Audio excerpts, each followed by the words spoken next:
Hey everybody, how you doing? I think everything should be working, but please let me know if the audio is coming out okay and all that other stuff. I'll wait till I hear it, so there's going to be an echo for like half a second.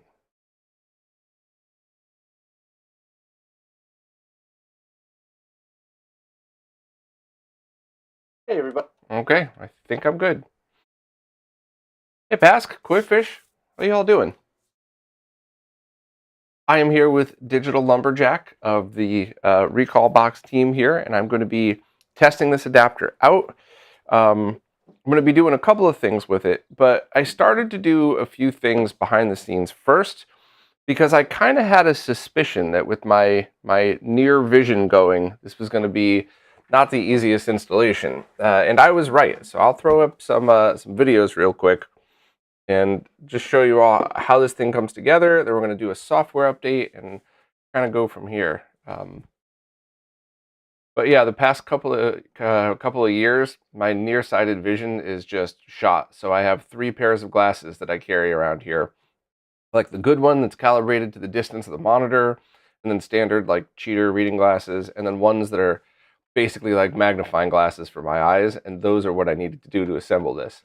Not because there's something wrong with it, because there's something wrong with me. So let me see if I can grab that video for you all. Uh, all right, so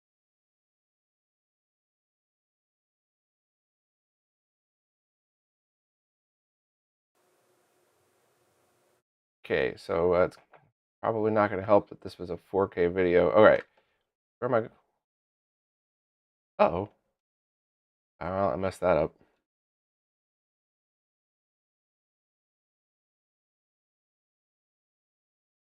Let me try that again.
Well, that was super embarrassing. We're starting this one out great, huh? Oh boy. That is very, very funny. Holy crap. How long have I been talking about that? Or been talking with no sound? Oh, geez. Okay. Well, apparently what happened is my wireless mic died.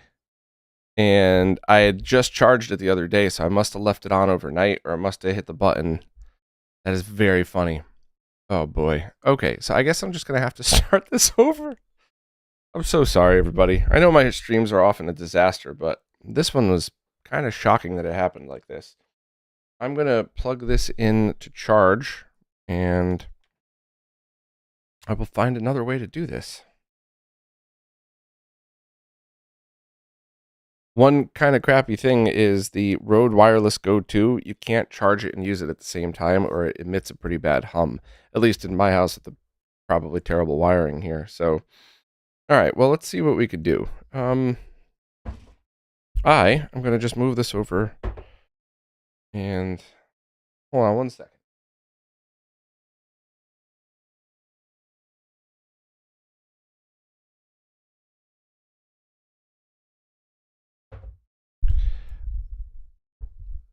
Okay. Try this again. So, that was me hitting the cable. Don't worry, it'll come back in a sec. All right. Move this a little closer. All right, so now we're next to the microphone. Everything should be fine. Okay. No, I'm not doing a stream on my Barely Awake mug, but any bears out there? Let's do this again. All right, so this is the full kit that the Kickstarter is going for, and I didn't want to do. Funny enough, I didn't want to do the assembly on stream because I didn't want to waste everybody's time, even though I just made you sit there for 5 minutes while there was no audio. However, I did run into a few things that are noteworthy. I have been basically going blind the past couple of years for nearsighted vision. Medium to farsighted is still fine, which is why I could still do all those TV and CRT analysis stuff. But I need glasses to do close up, and I have like 3 different pairs that I use. So putting this together was kind of rough. Not because there's something wrong with the design, it's just because there's something wrong with me. So I wanted to make sure I was clear about that in case you have bad vision like I'm getting, because it's going to be harder. Let me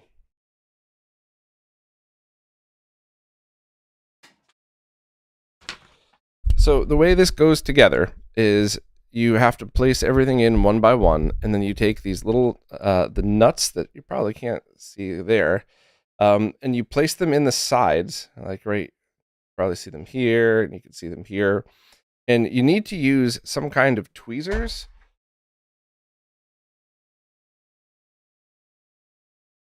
So you could use a really thin needle nose plier in order to do it. You could even go as thin as like Voltar's masturbation tweezers, and you have to kind of drop it in at the exact right angle. Now, 5 years ago, I would have been able to do that in 5 minutes without glasses, and you just got to get the hang of dropping the nuts in and having them kind of roll in at the right angle. But now with the vision, I was going through, first with these glasses, and I had these giant Coke bottle things that I had to wear to do it. Yeah, super thick magnifying glasses here, and I finally got it. So not a dig at all on the case, just a dig on my own eyesight, and I think that that's something that that you just need to know. Like if you go to assemble this thing, you got to have decent eyesight, or just find somebody that does. But after that, I ran some basic tests, which I'll show you in a second, and then I also did the update because I just think that all Raspberry Pi images are about the same. You format the micro SD with the SD formatter, you load up the image, then you can usually connect it through HDMI. So I wanted to save everybody's time here for that one. Oh, Digital Lumberjack said that there's many changes to the prototype, so the assembly is easier. That's good to hear. Yeah, Nick, so I did a whole video on this Mr. case. This live stream is going to be about the Pi, so I'm not going to talk too much about it, but just go to retrorgb.com/mr.html, and you'll see the whole Bob's favorite Mr. case there. What's up, Beast? Beast, you're probably going to want to borrow this to check it out. I'm going to be testing arcade emulation on it. Raspberry Pi 5 with an analog video hat. But it has SCART output, and you open up this door. You've got VGA and composite, and digital lumberjack. If you could please correct me if I'm wrong here. I think this door on the bottom is so that if you ever drop your micro SD card in, you just pop this door out, and you could just shake it right out. I don't know what else it would be used for, but that's definitely how most people are going to use it, because no matter how hard you try, sometimes you're just going to drop that micro SD in there. And yeah, I think that's probably a great feature to have, and I wish other cases would have it. Like the Retro Castle Mr. case has the kind of the finger indentation there, so I never drop this in because I'm able to get a grip on it. But that's much harder to do with 3D printed stuff, so I just think having that thing on the bottom. Oh, Digital Lumberjack said the NVMe socket will be available here. Well, you know what? I'm going to use it to retrieve the micro SD when I drop it. But I think that's a pretty good feature. Nick just did the same thing. All right, so y'all feel my pain. So the next thing I'm going to do, I'll show you some of the quick analysis I did, but then I'm going to plug it in via power and HDMI and do an update.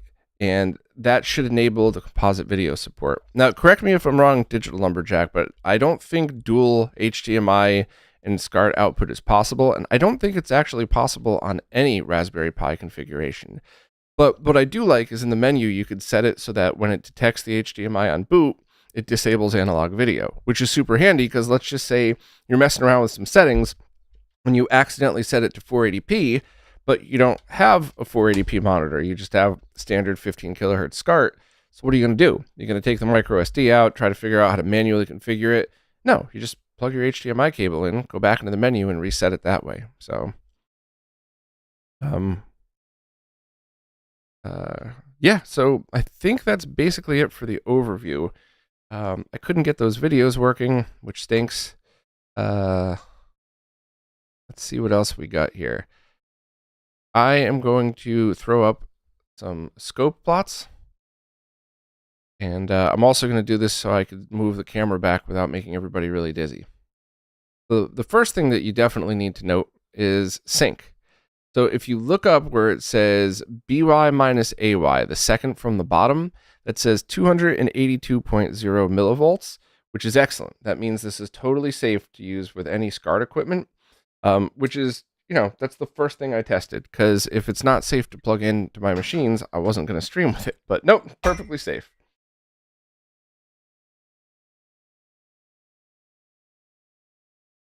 I am just moving everything over so I can get in front of my other mic while we do this.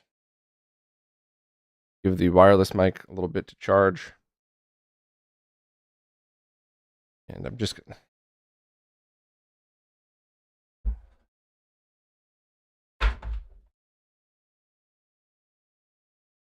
to grab a USB power supply.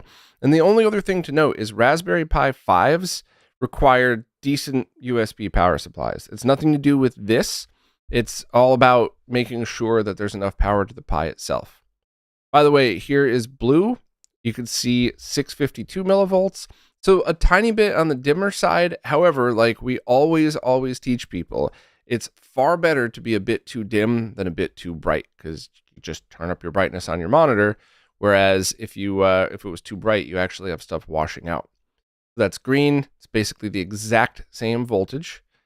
And red, basically the exact same voltage. So that is far more important. In a perfect world, that would always be exactly 700 millivolts, but that's just not possible with analog video. What's a much bigger deal is that they're all the exact same, you know, within a fraction of a millivolt, and that keeps the colors and the image consistent. That's far more important. So this is really good. I'm going to plug the power in and switch this over. Hey, Ren, it's a Raspberry Pi 5 hat that gets analog video out.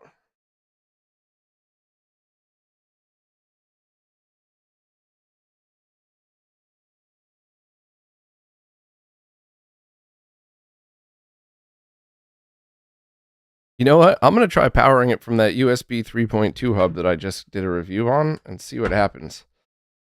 Hopefully this isn't a disaster waiting to happen here. We'll see.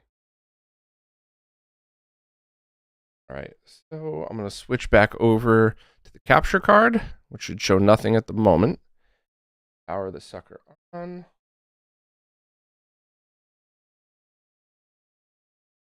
I'm going to plug in a USB keyboard and go from there.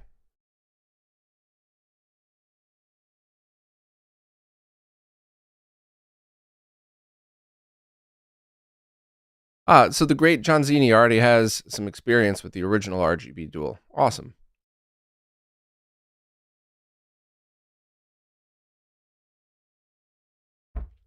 Gen X Retro. I searched for Voltar's tweezers, and even they were too small to locate. That's funny. Okay, so I'm not really getting any power on this, so I bet you that's not quite going to be good enough. I plugged something in the wrong spot.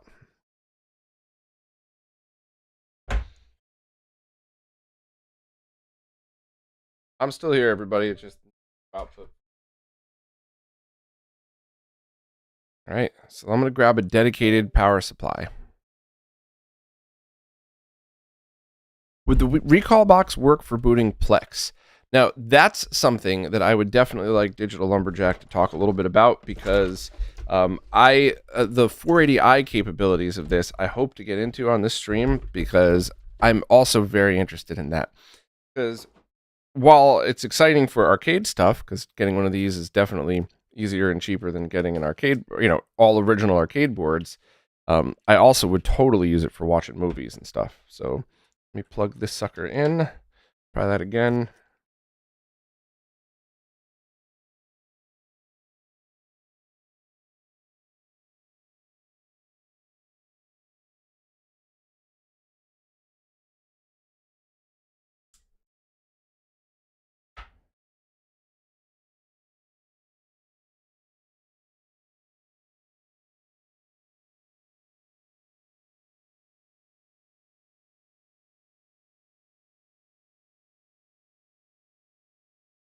Okay, I'm getting a power light.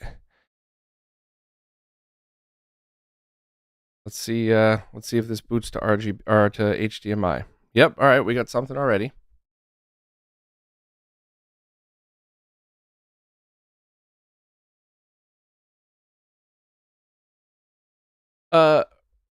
Ryoku, so the one that I have here is, I believe, the 8GB version, but the 4GB version should be good enough for basically everything. I just figured the price difference wasn't too bad, so just let me get the 8GB one. I'm not sure if those are in stock, but the Pi 5 4GB are in stock, and they're $70, so not too bad. Check the links right in the description.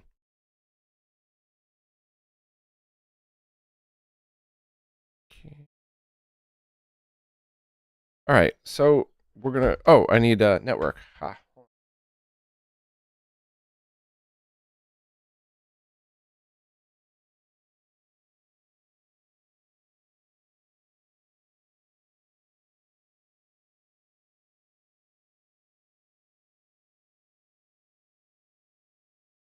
I'm just scrolling through. I have a keyboard plugged in now, but I might just switch to a standard controller to make this a little easier.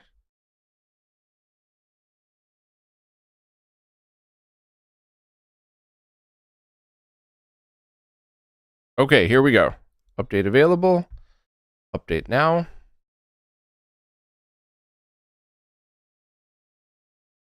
Trying to hit update now.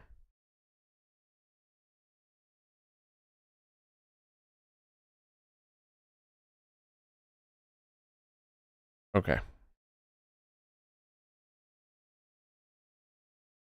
The last time I did this, the upgrade did not take 5 to 10 minutes. It was much quicker. Oh, I will absolutely be showing it with a CRT, but since my my mic needs to charge, I'm going to do some of the setup and stuff first, and then I'll move over to showing it on a CRT. But yeah, definitely. Wait, no, don't update? I'm not on the good update channel? Okay, power, pulling the power. Oh boy. Okay. Just yanked the power. I'm going to power it back on without the network jack plugged in. We'll try this again.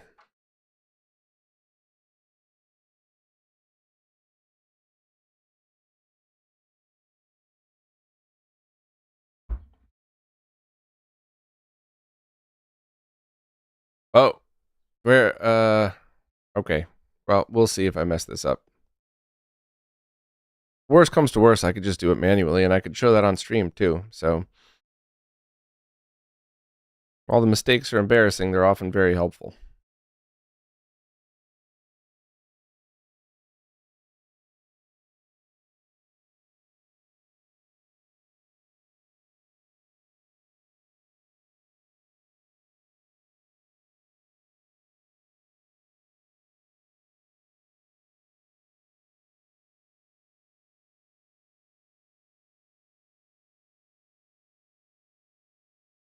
Okay, good.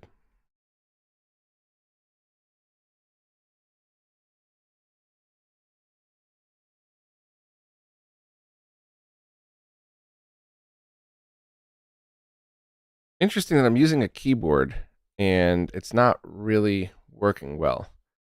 Are there shortcuts for people that connect those wireless keyboards for it?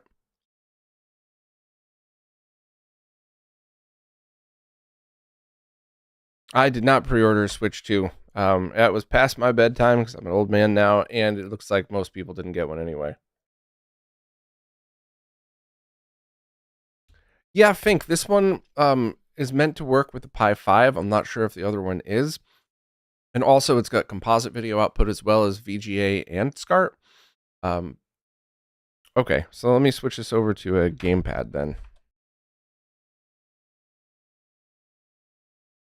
To be honest, I would prefer using a gamepad and not requiring a keyboard for setup. The only reason I did is because I had to move everything over in front of this mic. So let me go grab... I'm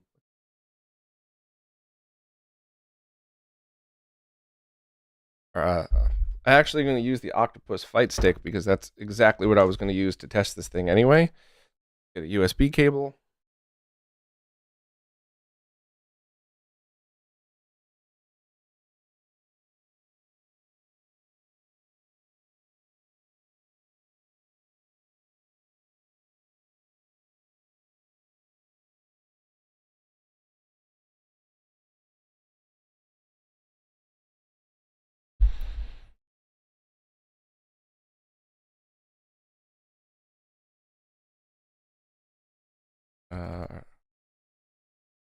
I may not have been starting this in the right mode.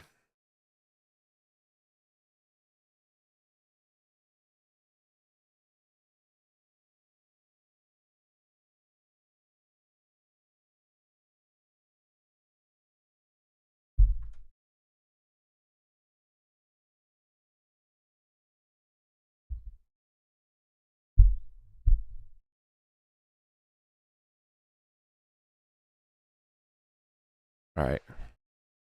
Okay, cool. That worked. I just had to do the fight stick in the correct mode. All right.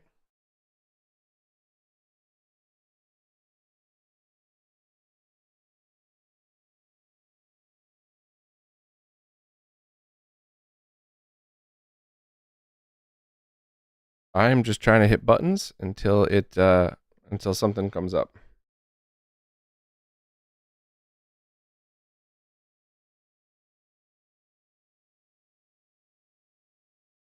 Interesting.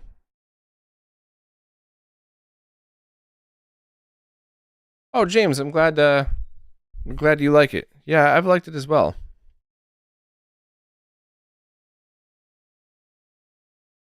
So it's not working right out the box with this though, because I can't find a way to get into the menus.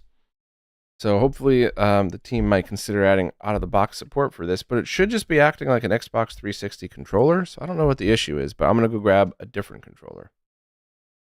Yeah, but Magaki, how can you do that if you're not able to get into the menu? Because the only thing that's working is left and right and up and down. Oh, thanks for letting us know, Rent. There was Yeah, James, that's exactly what I did. I held 3P while connecting to get into that mode. Thank you, though, because that is totally something I would have forgotten. Let me just grab another controller.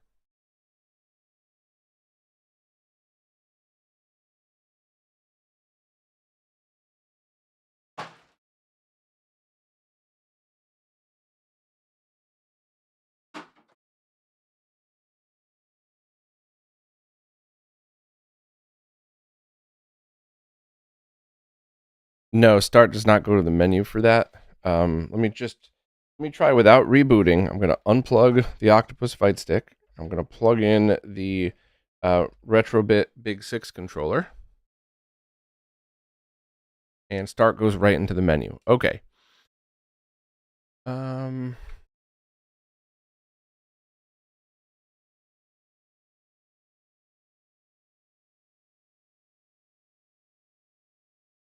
assuming it's the RGB Dual 2 for update. Is that correct? Plug the network back in anyway.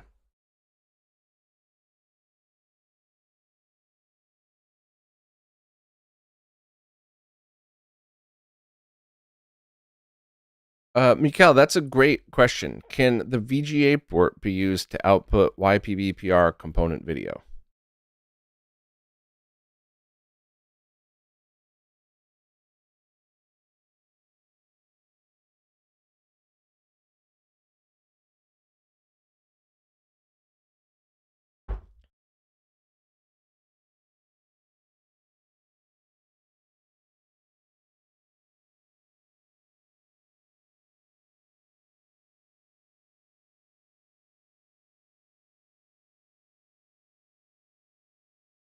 Okay, there we go.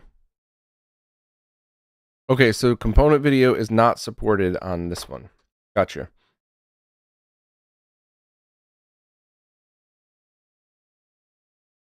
Is there a reason why? Because wouldn't that be a software configuration? So technically, couldn't you use component video over SCART and VGA? Been a very, very long time since I've messed with that. And to be honest, the last time I did, I was so frustrated with the whole thing that I vowed to never deal with that again.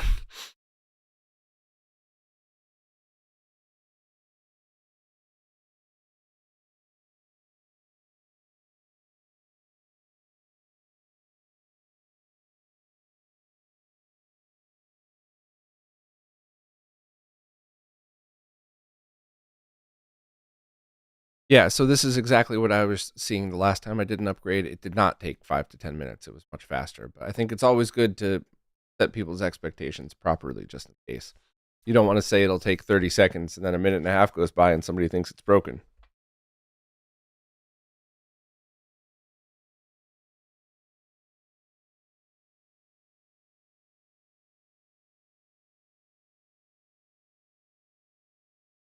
Oh, it does need additional chips. Okay, interesting.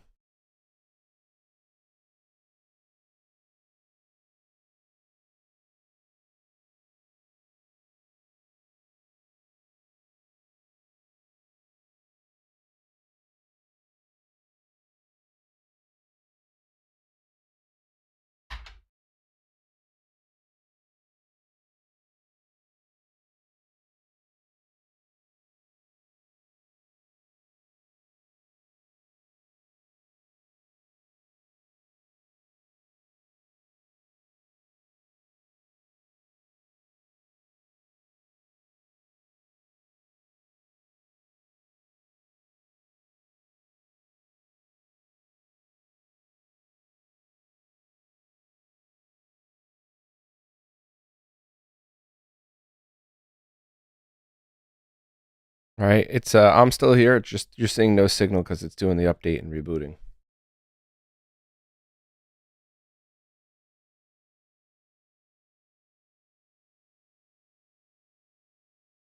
So what's the difference to the Pi to SCART project? So basically, um, any Raspberry Pi hat that works with the 5 should be similar, but is the video quality as good? Are all the RGB channels outputting the same exact voltage? You have the options to do all these other things. So that's really what you're getting for this is you're buying from a company that's made quality hats before. They get you SCART, VGA, and composite video. Um,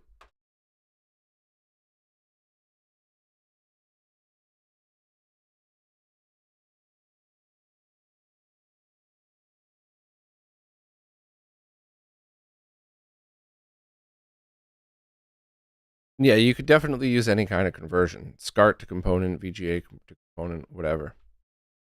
Okay.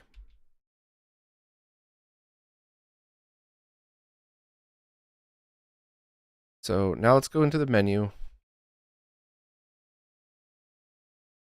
Interesting. Start's not bringing up the menu. All right, let me unplug the controller. Plug it back in. Now Start brings up the menu. That happened to me before too. So that I wonder if that's still a software bug that needs to be worked out, and that when the controller is plugged in as it's booting, it doesn't work. Whereas if you it doesn't fully work, where if you just unplug it and plug it back in, or you just plug it in after it boots, everything works perfectly. So that's something that the team should probably look at. Because while I usually assume that stuff's my fault, that's consistent. So. All right, so I'll definitely want to look into Kodi towards the end of this, but let's just kind of go through everything else and see.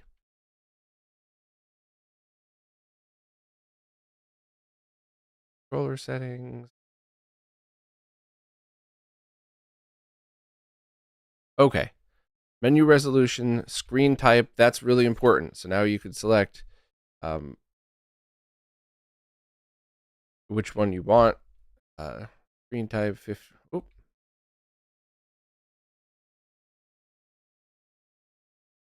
So that's pretty cool. If you have a VGA monitor, you can go to 31 kilohertz. Most people just leave it at 15. Force composite. So I'm going to say yes so we could test this on the reboot. Priority to HDMI. This is what I was talking about before, that if HDMI is detected, it will always use it. And I think this is a great feature. So select signal at launch, RGB or composite. I'm going to say no, because we're going to do that. We're going to have one or the other. There's no reason to have both. But I could absolutely see a scenario in which you have like a SCART TV, and some video games might look better with composite if you're going onto a CRT. So I understand that, but no need for us. Select game resolution at launch. Yeah, let's just check this stuff.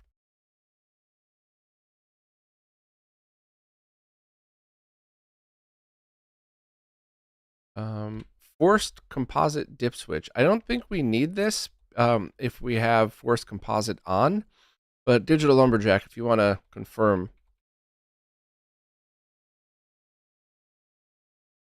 Experimental, reduce rate latency, and run ahead. We will absolutely test that later. I just want to get this booted first. NDP, thank you so much. That's very nice of you. All right, so as soon as we see it go off, I'm going to unplug it and plug the HDMI cable back into my camera. Okay.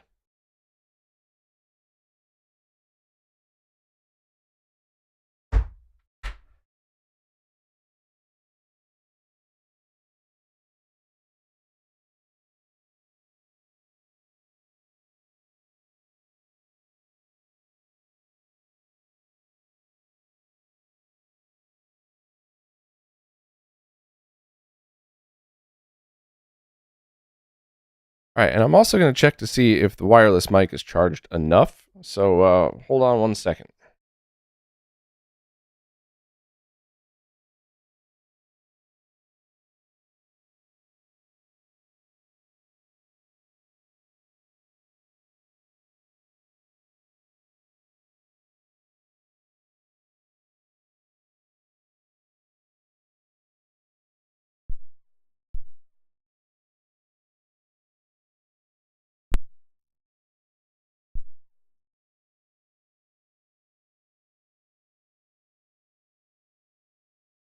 Okay, I think I have enough charge to get me through at least a little bit of this, so I don't need to be sitting right in front of the mic anymore. I'll turn that volume down, though. I guess I must be clipping or something. Let me try to change that. All right, hopefully this is better and there's less clipping.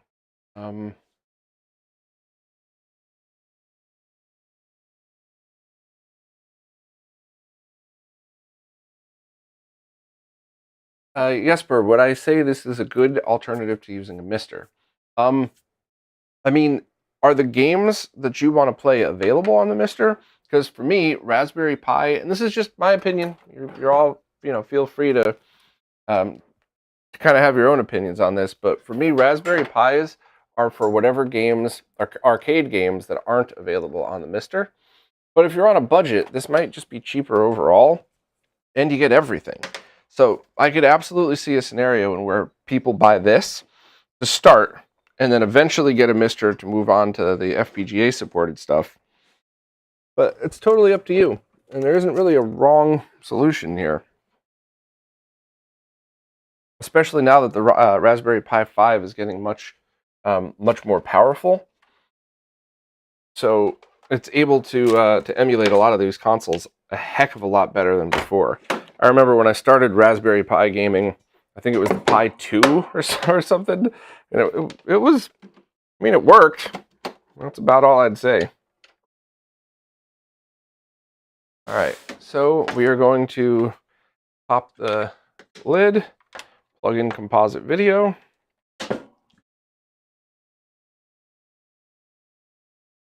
Oh yeah, turn my monitor on.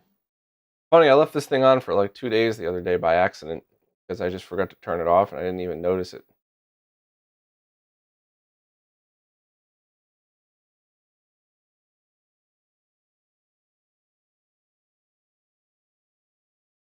Oh, there we go.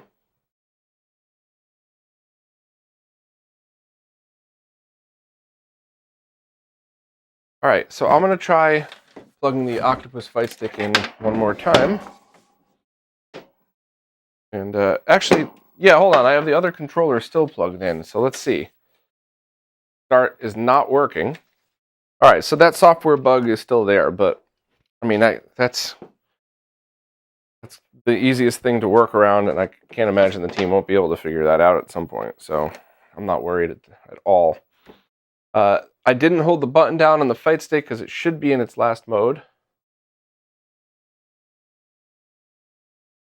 All right, that didn't work, so let me try that again. Holding the button down on the stick, plugging this into the Pi.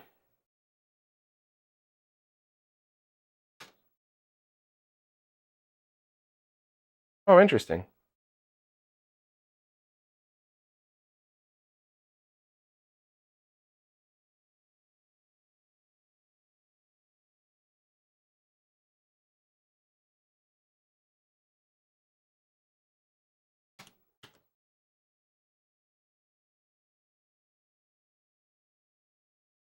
Oh, okay, so one of the buttons accesses that menu, but I can't, start isn't working. So I want to try this one more time just to make sure, because this stick is exactly how I wanted to test this thing out. And don't worry, I will change the view so you could see the camera a lot better once we're, the CRT a lot better once we're ready here. Try 2K Xbox Original.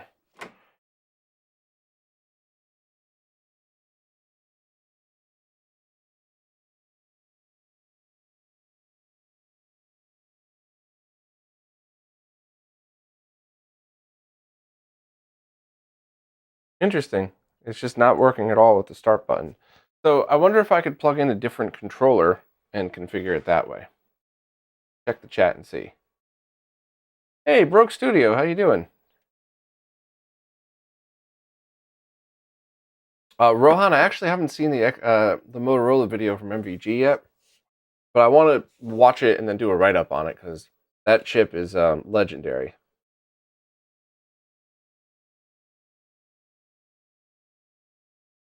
Bub said they have both FPGA and use Raspberry Pi 5, and the difference is really hard to notice.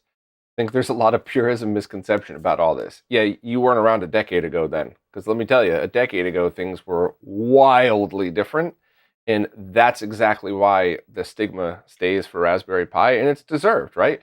Raspberry Pi wasn't initially designed for this, but now it's good enough.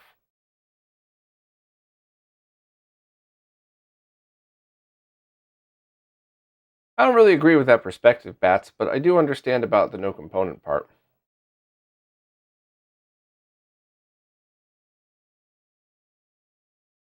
Yeah, Rohan, I get your all's opinion on that, definitely, and that's fair. But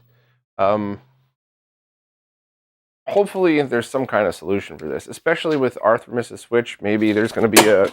Oh, I just hurled my Big 6 controller. Oops. A nice little scratch in it too. Crap. Well, it happens. All right. So I'm going to plug the Big 6 controller in. I'm also going to put this back into Xbox 360 Mr. Analog mode. Okay. And no. So I could go to controller settings and configure the controller. And I think now is probably the time to try to get, let me switch lenses so I could try to get your view on directly onto the RGB monitor here. It's gonna be a little shaky for a second, folks. Sorry about that.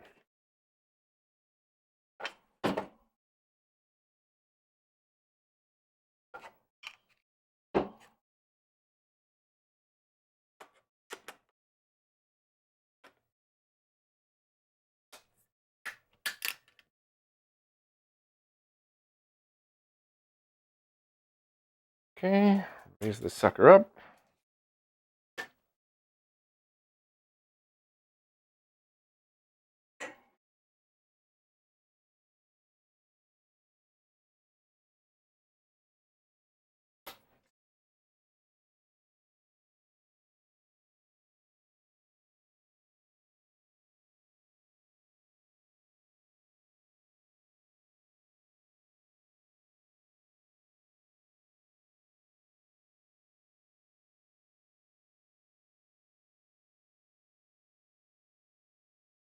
Okay, not bad. Let me close some windows here just to try and reduce the glare.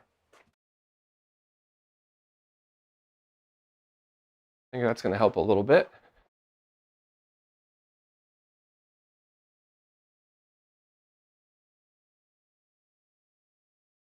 All right, so what I'll do now is just try to use this controller in order to configure the other one. I'll go configure a controller. You only have one joystick. You don't have a, all right. Hold a button on your device to configure it. Up, down, left, right. Up.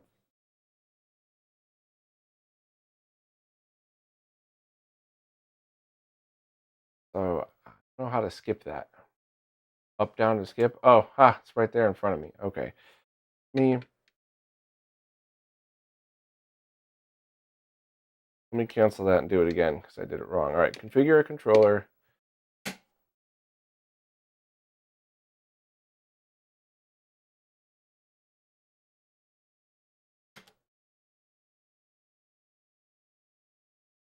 Oh, interesting. So the start button isn't registering at all here.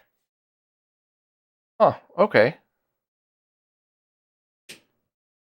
Oh, I am a moron. All right. I forgot that I must have moved this and hit the buttons and back. Let's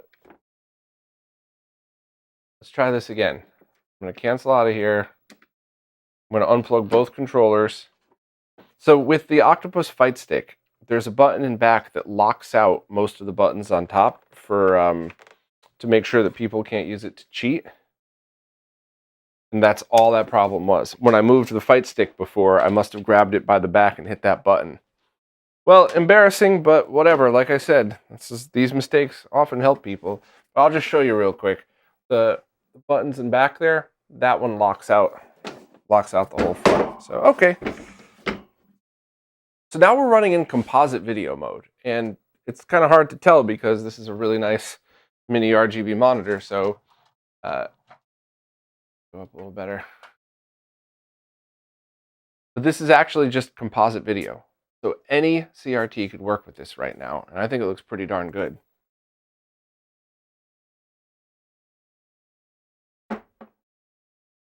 Oh, awesome, James.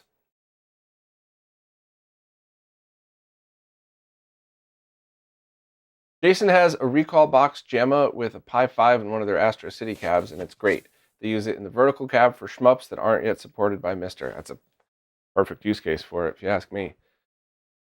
Let me try to get rid of some of that moire pattern here. Moved it over.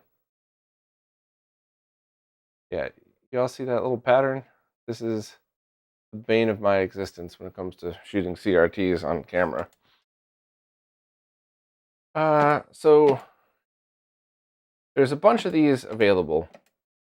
Let me just play one of them. I don't even know if I have the games here for it. Let me just play it just to see what happens. And then what I really want to do is play some arcade games, because that's, for me personally, the most important part of using this. All right, so Game Gear. Let's just go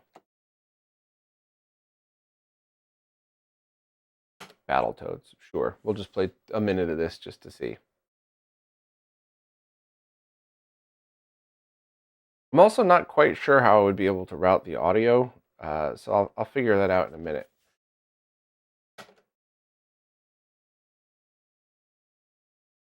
Start button works. Everything's already mapped. I think that's another thing that people really like using emulation for, is handheld stuff, because it's a lot harder to get those original consoles, original handhelds on TVs. You know, it often involves a really complicated installation, so just using that for it is pretty cool.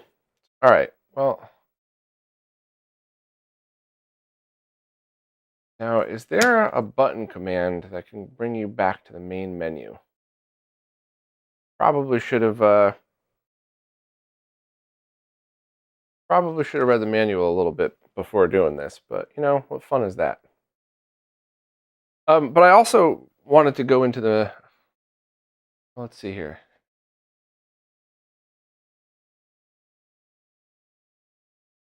You need a polarizing filter and fine adjustment on your camera. If it were only that easy. I'm a decade into this. More than that, it's not even remotely close to that easy.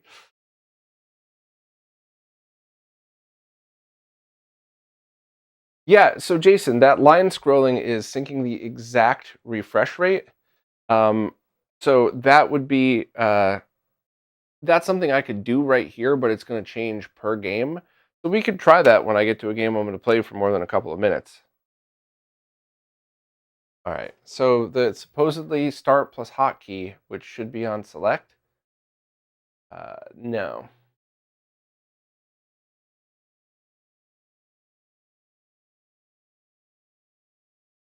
All right, so I'm just going to do the old power off, power back on thing, and we'll switch it over to SCART in the menu. Oh, and we'll also just try one more time to boot with it, with the stick connected.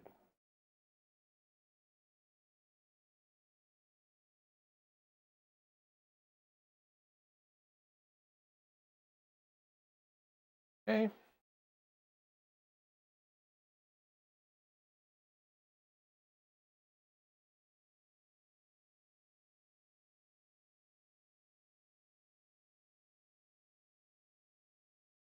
So the boot time is pretty reasonable as well. You know, it's not instant, but it's also fair. Okay, interesting. When I powered off and powered back on this time, start did work when the controller was left in. So that's not consistent, but it's also not the world's biggest deal. So I'm not obsessing over that. Recalbox 2 Force Composite is now off. Everything else should just be the same. So I'm going to toggle out of here, reboot the system. Okay, and I'm just going to switch over to SCART.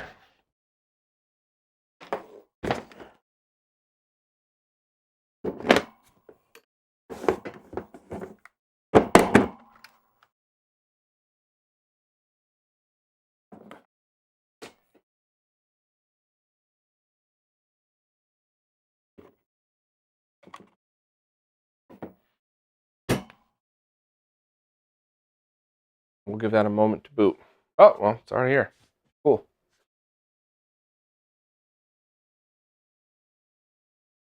So that was it. That's all you have to do to switch between composite and RGB. Hey, Scruffy, how you doing?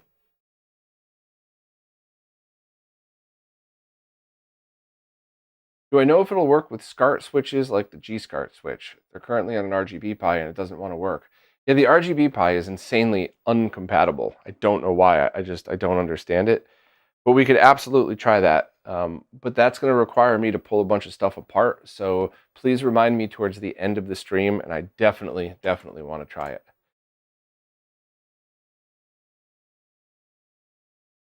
Also, we should try to get audio going here, which I normally have working, and I don't remember why I don't this time. Weird. So I could probably use, I would assume that the SCART output, there's a 3.5 millimeter audio jack next to the SCART output. Would that separate audio as well? It should. I can't imagine it wouldn't. Hey, Chris. Yeah, it's been a while. I'm going to get back to this. I really enjoy doing these, so.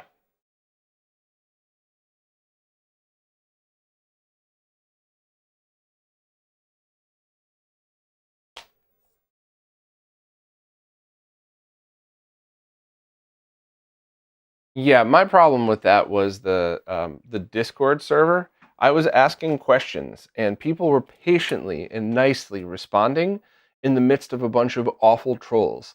So I would ask a fair question, and a couple of people were there just being patient with me and explaining it to me and working on stuff.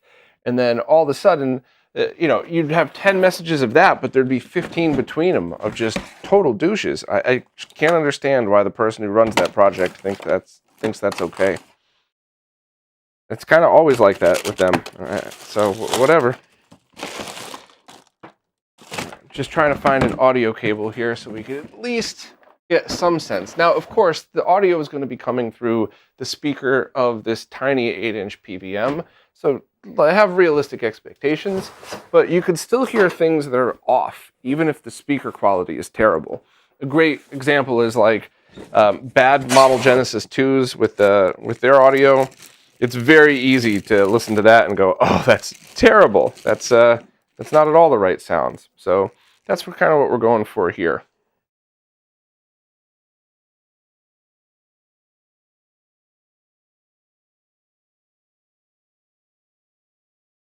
Yeah, I do love this PVM as well. Oh, DJing said the first RGB dual was okay with the G-SCART, so it should be fine having. That's great. Thank you for letting me know. I really appreciate it.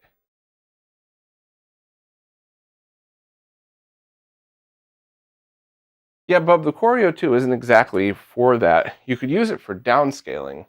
Let me just climb back here, and I'll put the monitor back.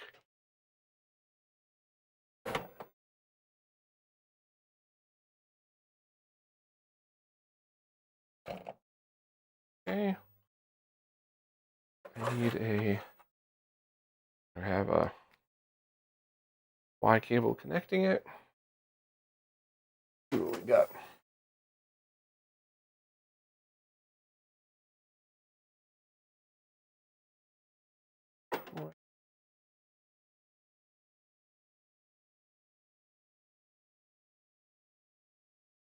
Okay, well, confirmed. The 3.5 millimeter audio jack works perfectly.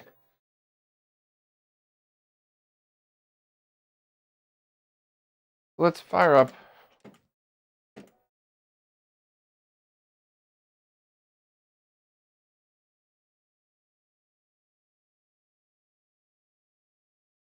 Just kind of going through the menu and seeing everything. I definitely would love to be able to do a add to favorites and then just boot right to the favorites menu. Let me see if I could do that. Y is favorite. Add it to favorites. Beautiful. Let me launch. Now remember, I didn't do any controller configuration at all. Oh boy, here we go. Okay. Well, that's interesting.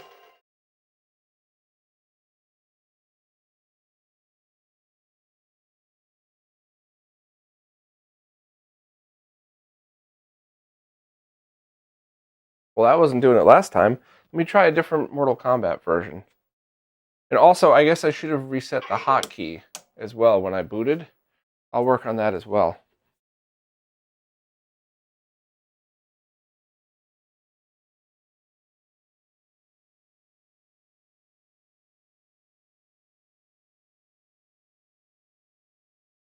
Bob, have you checked out the section on the downscaling section on the website that Marco did? I think if you check out his videos, that might be a help to you. It could be the monitor, except I played Mortal Kombat with this before, maybe a week ago, and it didn't do that. So let me try a different version, and I could also just try the V. Actually, let's just go to something else real quick. Ido F3. Oh, I hit the wrong button, didn't I? Did hit the wrong button. Okay.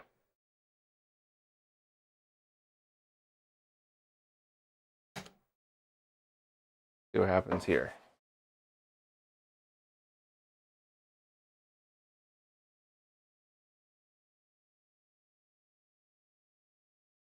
Oh, and I forgot to do the hotkey, just like I said I was going to. Damn it, sorry.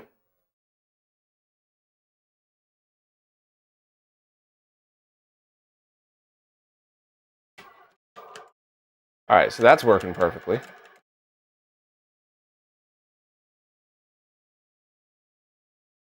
Looks awesome too on this monitor.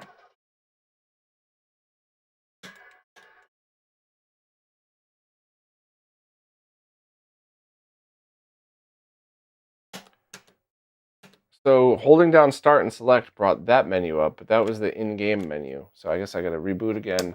I will not make that mistake again. I'm going to go directly into the menu to reset this. AJ, that was simply with audio. I just wanted to get audio into this PVM, and it's an RCA input for the audio. It doesn't. There is no SCART input on this. I'm just using a breakout box, so that's why I use the 3.5 millimeter. But that's also great for people who have PVMs because maybe you already have a setup and you just need to grab audio otherwise.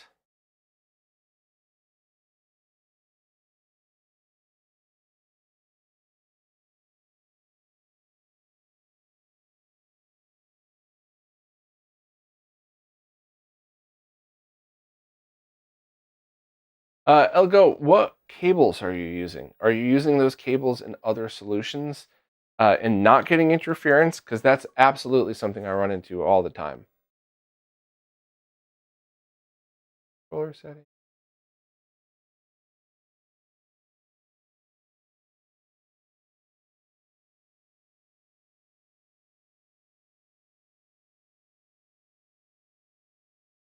I'm looking for hotkey. User interface.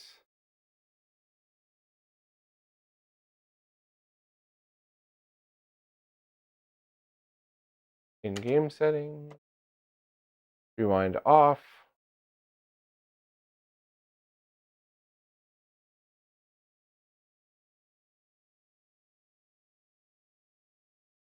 Press twice to quit game. I would probably hit that by accident, so I don't think I want to do that. System settings.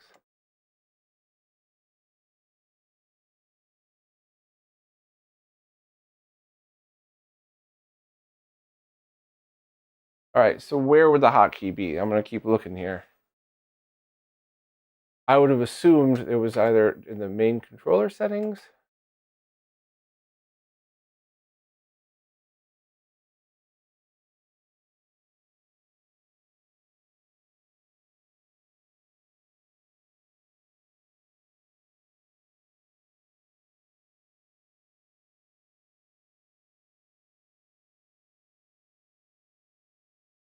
Show favorites first. Beautiful. That's exactly what I was hoping for. Okay.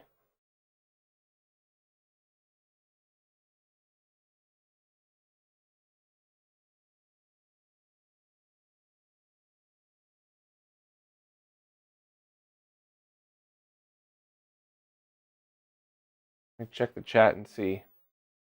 All buttons to assign are on controller settings. Configure a controller. Okay. Controller settings. Oh, so I have to map the controller to set the hotkey? Yeah, I don't like that. I'm gonna try not to do that because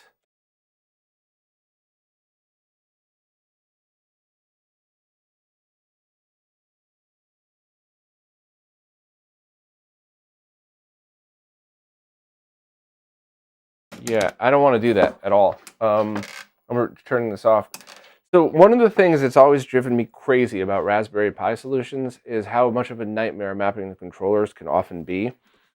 So I want to, especially in this stream, stick with as much default settings as possible, because I also have a ton of controllers, and I'm also one of those weirdos that even though I'm not a pro gamer, I truly think that different controllers are the best paired with different games.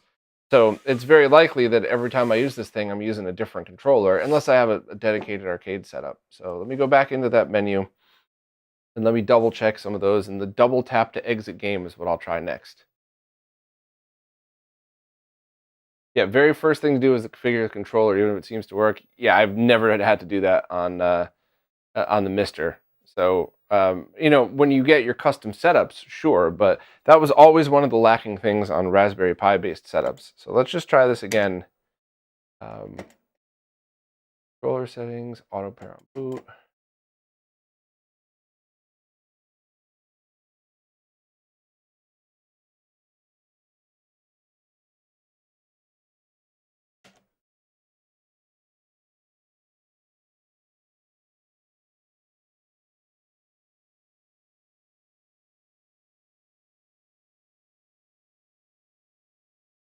Where was that? All right, press twice to quit game. I'm going to turn that on and go back to Mortal Kombat and try a different version.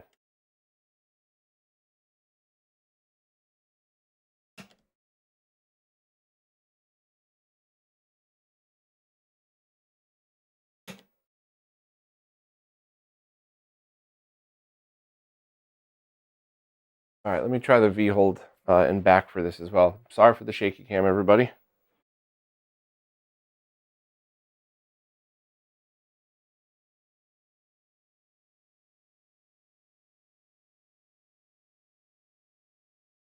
I'm really gonna squeeze back here.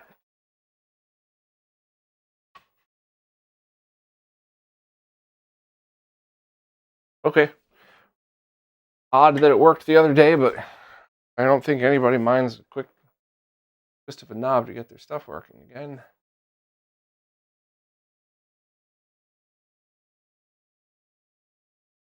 You do have to map it. Okay.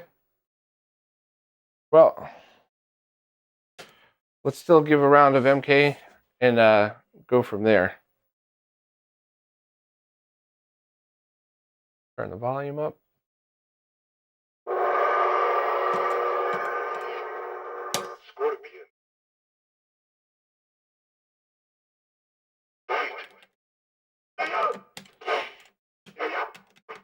Yeah, okay, so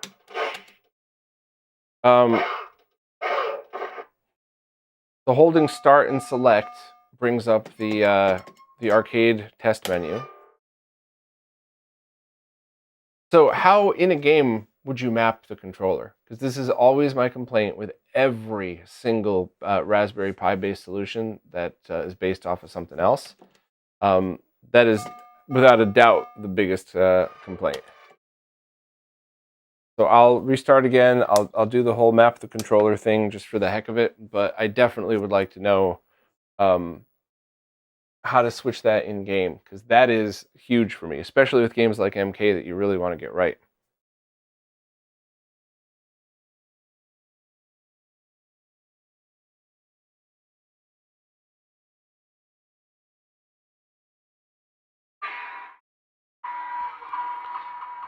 Yeah, I love this monitor too. I had so many more of them, but I had to sell a bunch. I got a couple more coming up for sale too, but I'm always keeping this one. The perfect test monitor. And it looks great on streams too, because the moire pattern's still there, but because it's a smaller screen, it's not as crazy noticeable.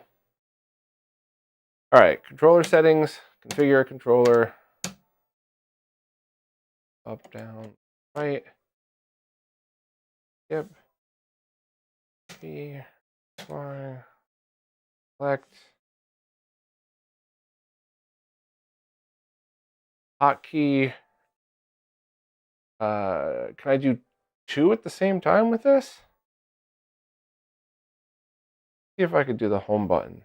Okay, that's cool. So the home button on the Octopus Fight Stick was able to work for that. So that's pretty cool. Let's back off and let's try this again. Now, I set it to boot to favorites, but where's the favorites?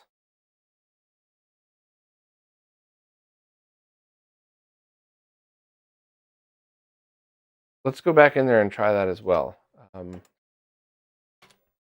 User interface settings.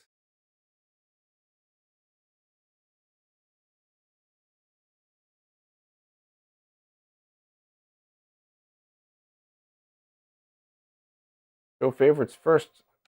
That was on.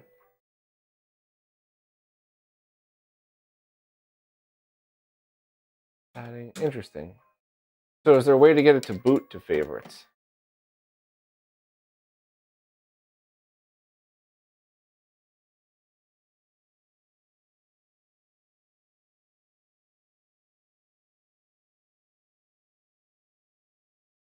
Yeah, because this is, now I gotta scroll through all these. Midway.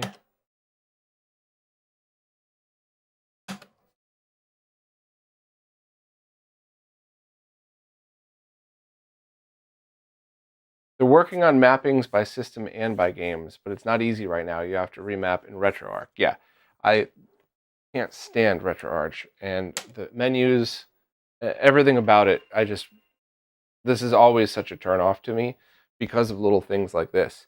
You know, you're in Mister, you want to remap your controller, you press a button, and that's it. Which I know it's wildly different. I know that you're stuck working with what you have, so I totally get that. But I'm just saying, as a user, that is pretty huge. Hotkey plus B. Oh, great. Okay. Well. So now I want to let me just switch just to for people who are wondering about the camera setting here. Is the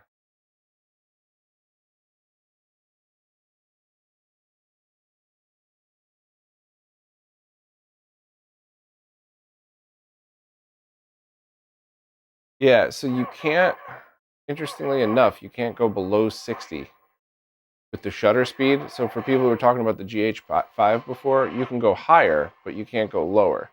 And that's what I would need to get Mortal Kombat without the line. So we'll just switch back to the normal mode I was in. Yeah, I realize that's a pain, but we'll see. All right, so I mapped the controller. Now I'm loading up Mortal Kombat.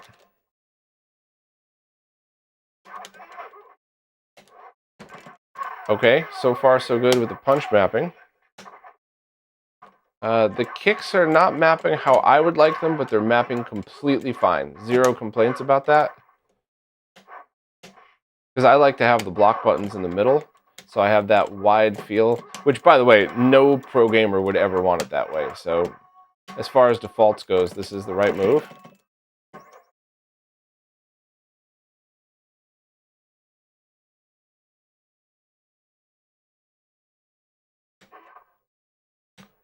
I mean, as far as speed goes, this feels absolutely snappy.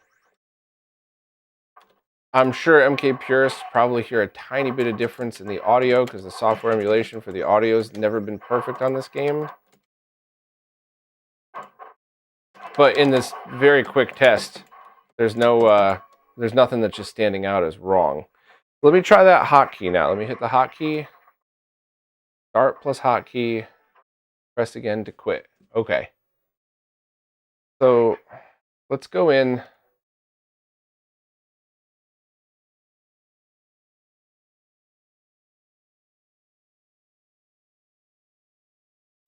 Edit game.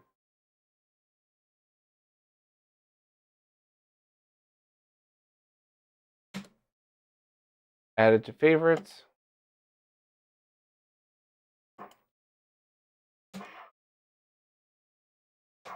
All right, get out of here. I'll go back in and I will try.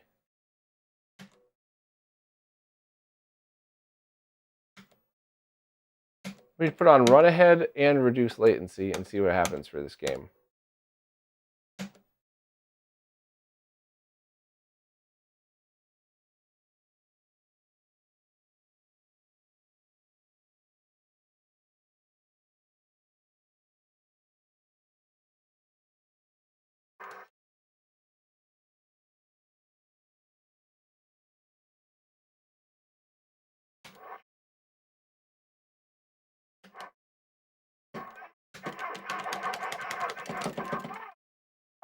Well, there's certainly nothing here. There's no crazy bugs or anything, and can't really tell if there's less latency because there wasn't really much before, if any.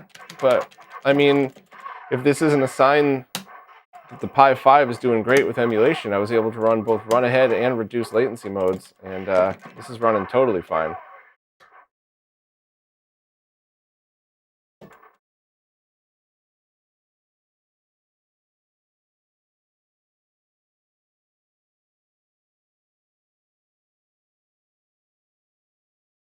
I didn't know that, Jason. That's interesting. I guess because PAL mode, it's expecting a 50 hertz signal. So, all right, hotkey plus B brings up the RetroArch menu. So, hotkey plus, no, hotkey plus B. Okay. So I am not going to spend much time on this because you all know how much I loathe this menu. But let me just go in and see how I could, if I wanted to, change the controller. Controls. Port 1 controls.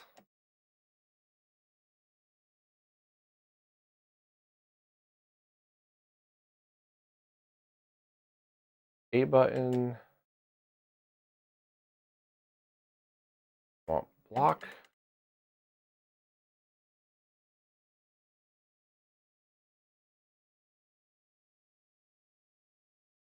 Y button. I want block. And then L and R, I want high kick.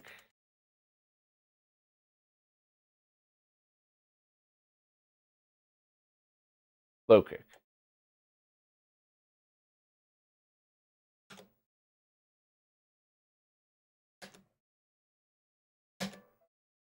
Let's see if that took. If this works, that'll be, since the moment I've been using this, the easiest time I've ever had doing that, but we'll see.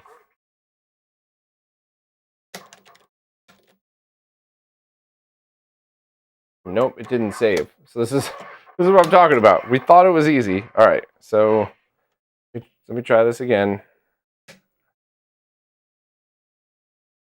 Controls, port 1.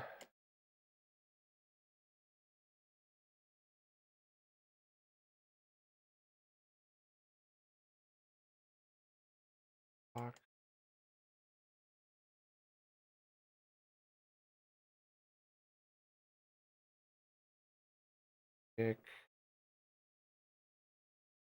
Low kick. Okay. Back. How do I get out of the menu? When I quit before, it quit the whole game. It didn't just quit the menu. You all are seeing this, right? Please, in the chat, I take all of your opinions seriously. I might not always change my mind, but please, straighten me out if I'm wrong about this. What should I be doing right now? Because back doesn't leave, and if I go to quit, it quits the game. It doesn't just quit the menu. So, yeah, it's quit RetroArch. So, yeah, what would be the procedure here then?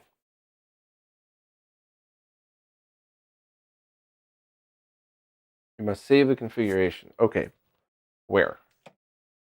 I got to go back into the quick menu.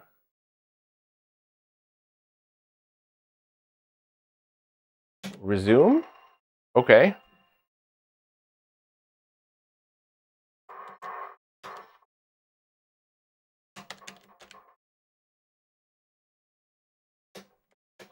All right, that did definitely work.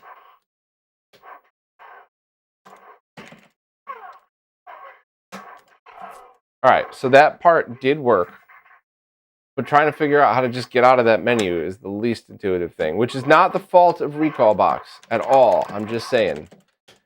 When we talk about these things, you got to talk about the overall experience, and that's always been part of it for me.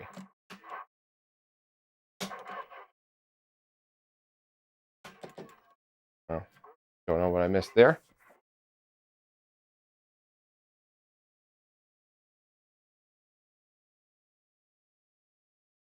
So let's see. Is there a place to save this in any way? It's like I was in the controls menu. There's no save here. Let's just resume or restart. Close content. Oh, yeah. All right. So let's just see now. Did that persist in any way?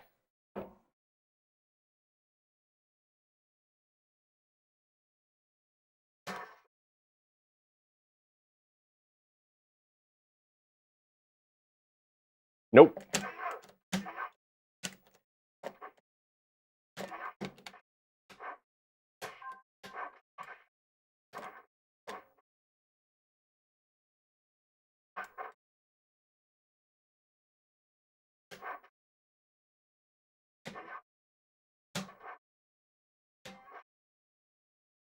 Okay.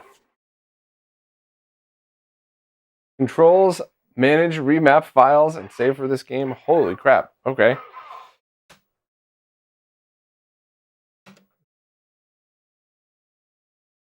Wow. I would have never guessed that.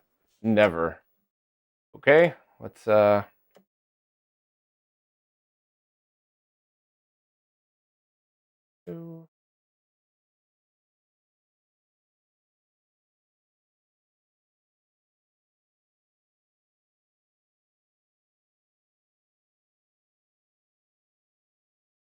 manage remap files.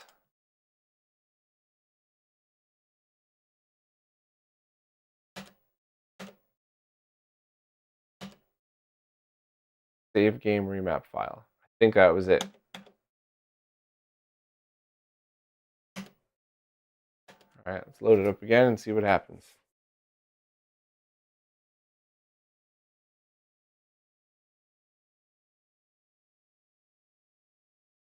So one of the issues that I used to have that doesn't apply to this is when when I was working on people's custom arcade machines with Raspberry Pi stuff. There's a lot of arcade machines that only had 3 buttons that you're trying to play a game that requires 3, but it's not the same default buttons. It was one of those things where um, it was always a problem with RetroArch. You would have to have either a keyboard or something else connected to it.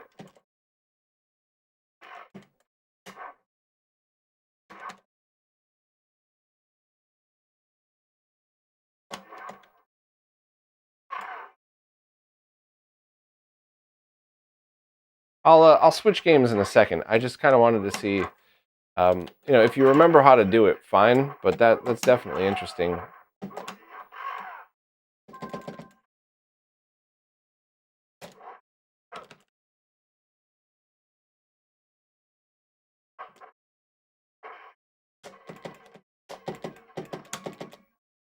Weird. Don't know why that wasn't working, but okay. All right, so let me try hotkey and start again.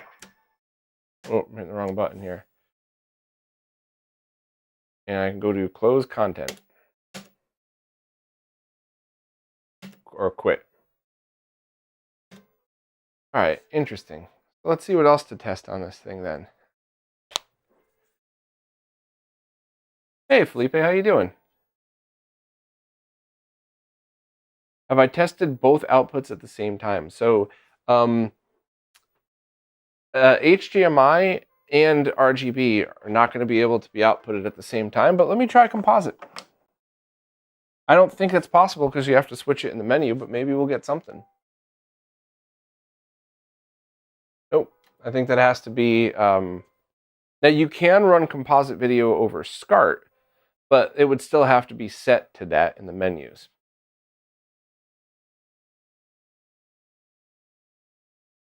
What else we got? So is there just a favorites menu you could boot to in this? Oh, let's try Virtual Boy, because why not?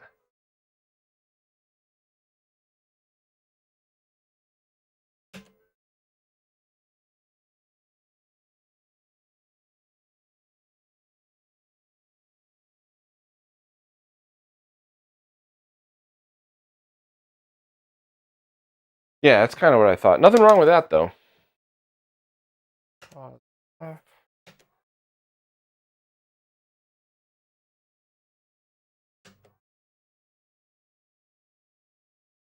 Start.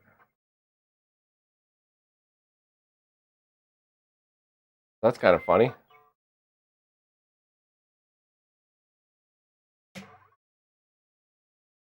So here's where you absolutely have a huge advantage with software emulation. Like, I'm playing Virtual Boy on a PVM, and all I had to do was select the game. No configuration, no installing external hardware, nothing. I'm also kind of curious to see. This is where software emulation also can get really cool, is if there's any options for 3D in here as well.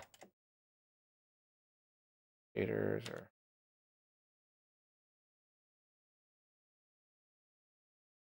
Let's just resume, but that's cool. So I would love to see more 3D options available, but I'd actually even love to see, like, for CRTs, active shutters. Ooh.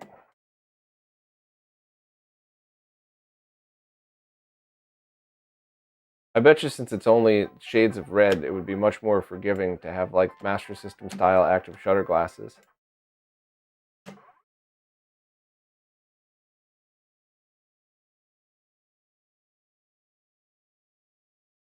That's pretty cool.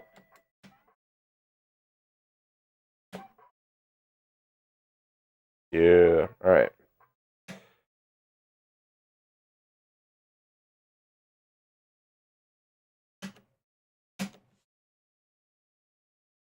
See what else we got in the chat.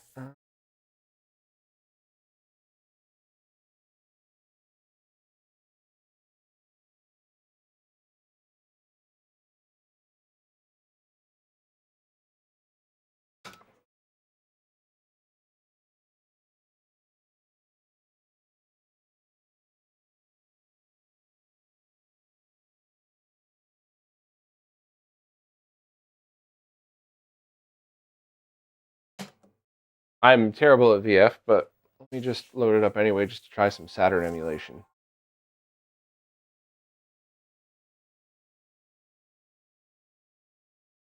I'm still interested. Is there a way to boot to a favorites menu so that when you start this, it just goes to, or at least the cursor lands on a favorites menu, that it doesn't matter what core it's running, you just get access immediately to it? Because that would certainly be best for anybody who has an arcade setup. You don't want to be scrolling through 1,000 games to get to the 20 that you love to play.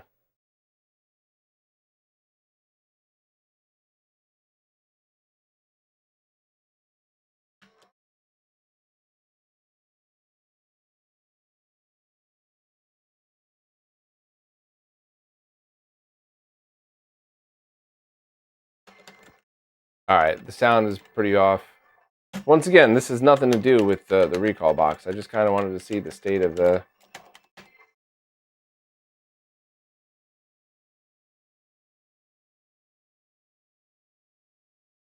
Oh, wait a minute. I might still be in...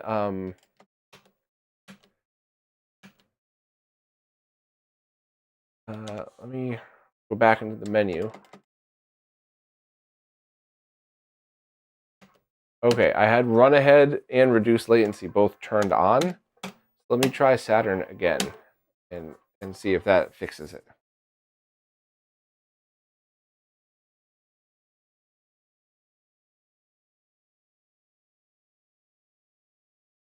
Nah, I thought I did that.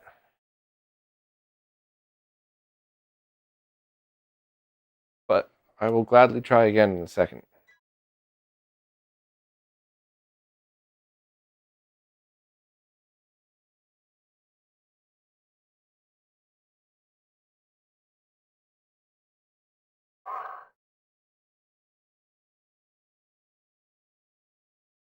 No, it's no different. The sound and video is still pretty choppy for Saturn.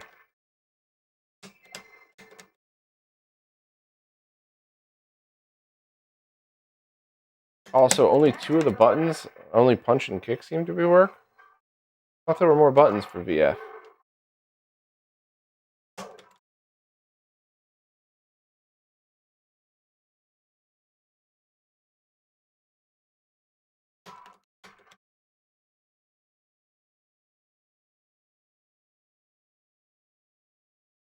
Yeah, that's not really playable. Let me try the favorites thing again. All right, let's go to like 32x. And I always really liked the base area. I think works fine. Was this 30 or 60 frames per second on the 32x? I can never remember, but it's always a good go-to for just messing around because it's got a lot of colors and stuff. Booted right away, no problems.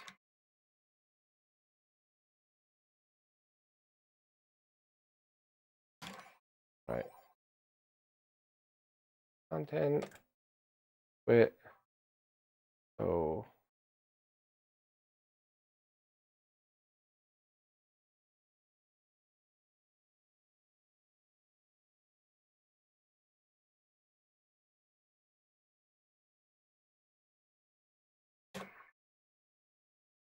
why? Base area is added to favorites. So I think that means that when I go to Genesis 32x, it's up on top. And it is, right? So that put it right back on top there. But what I want is a favorites menu here.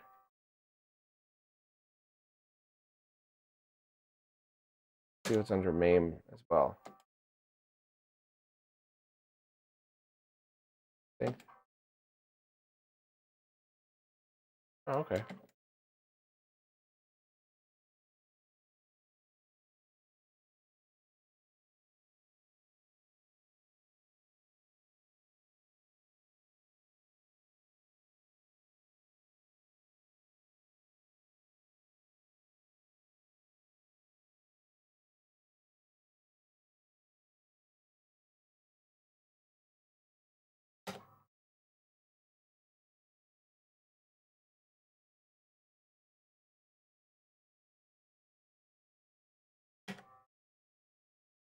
Oh, a different kind of Feinberg alpha for this. Okay.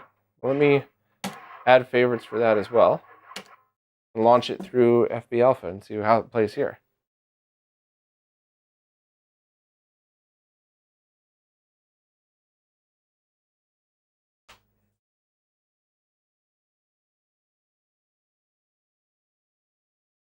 Yeah, so definitely, once again, for anybody who's just joining, the performance of this, you're not seeing any interference on screen other than the line, which is just the camera.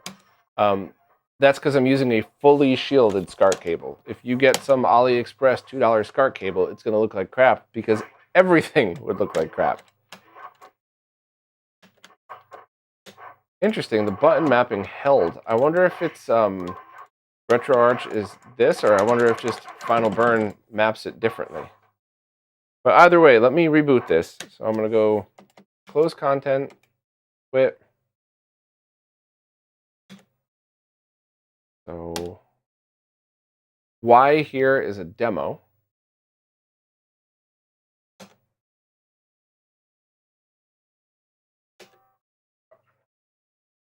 I'm not seeing any favorites.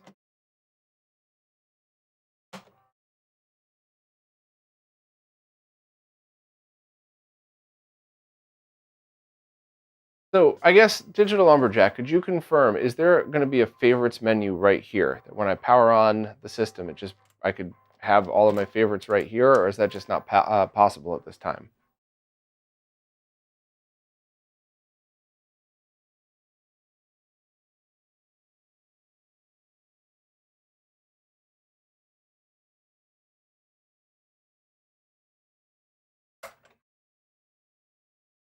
I still have, all right, still have battery here, good.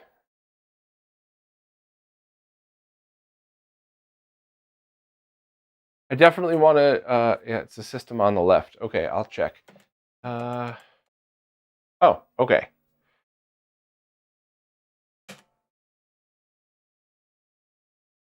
Interesting. So it didn't put Mortal Kombat in here. Okay, let's try that again then. We're going to go over to Midway Classics.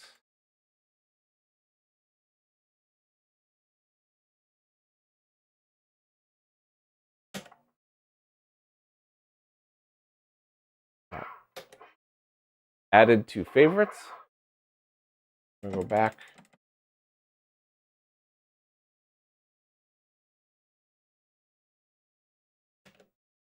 Okay, it's there. I wonder what happened before.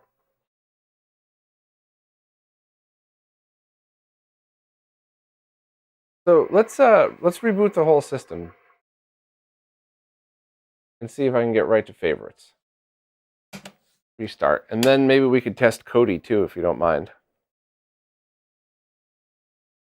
And also, Digital Lumberjack, if we're doing Kodi, would it automatically switch between 240p and 480i, or is that something the user has to do manually? Which both are fine answers. I just want to make sure I get it right.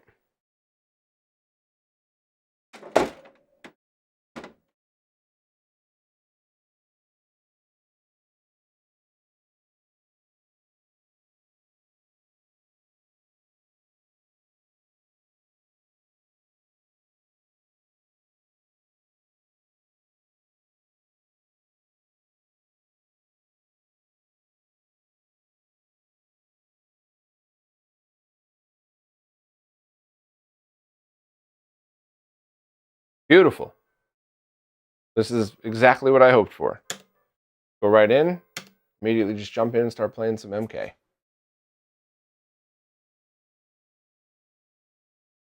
Kodi has an issue with the theme right now. Is there any way I could show it without it? I could choose Kodi resolution in a Recalbox or Kodi menu. Okay.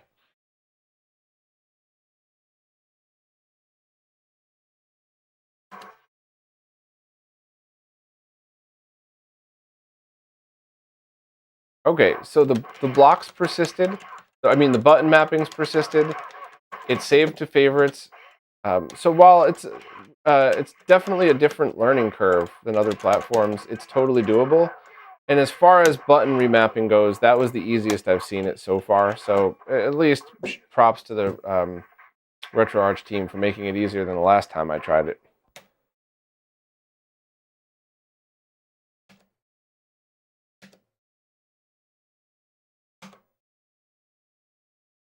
All right, so we're going to go into the menu and go to Kodi Media Center.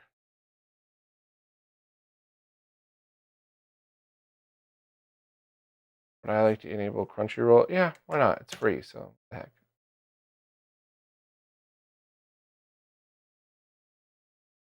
Wow, you have Netflix through that too. Okay, interesting.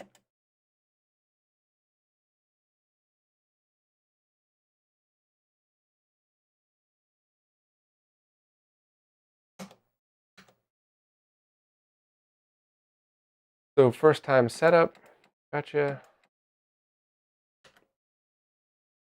System info.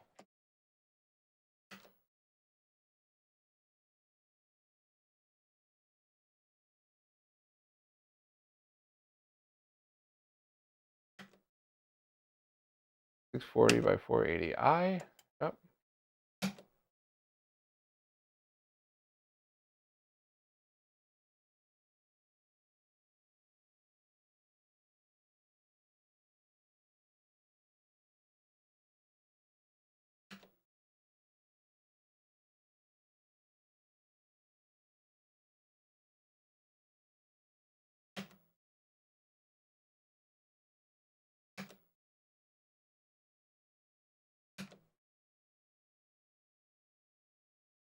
Your paths or browse. All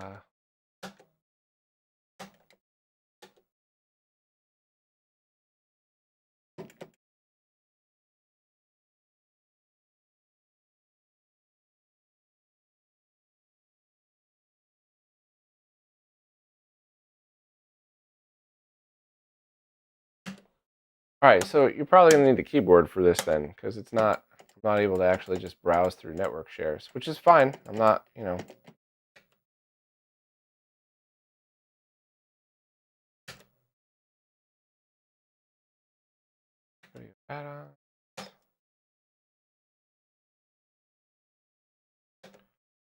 All right, so Kodi seems to be working. I just would have to sit there and set it up. But is there anything that somebody wants me to actually show on this? Maybe I could try to do Kodi just to show something running.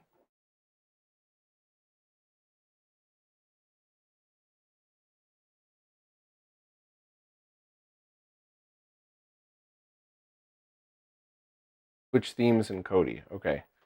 Set the original theme in 480i. So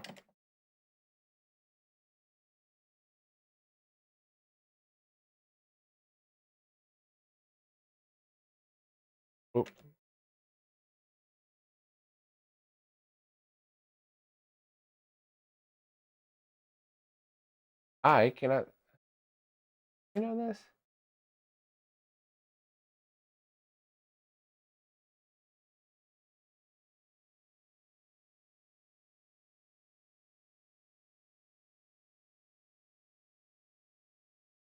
I have a feeling if I had a larger monitor, it'd be easier, but.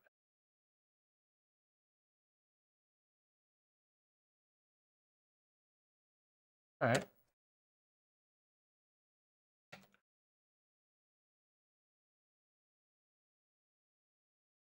Seems to still be 480i here.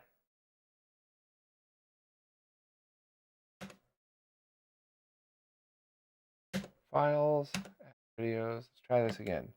Browse. Okay.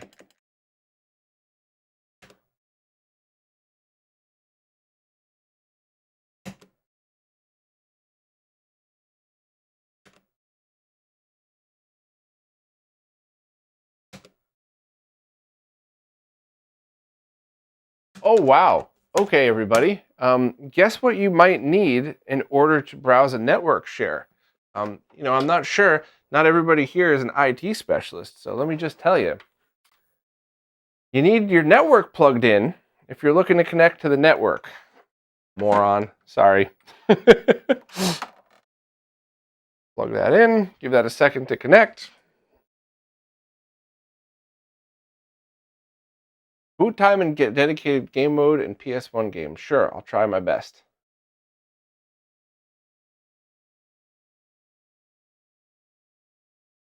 All right, wait, looks like the network's kicking in. Browse.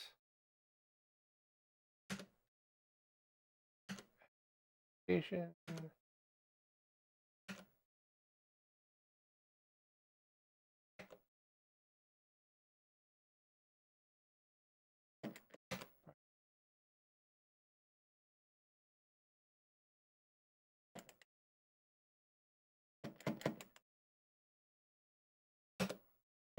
Nothing's coming up on the browse function though.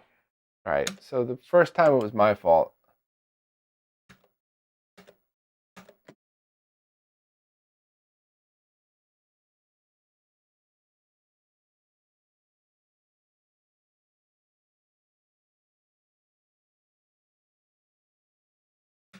So the last time I used Kodi was like used it was years ago, but I was able to just like click on Windows Network and go directly to it.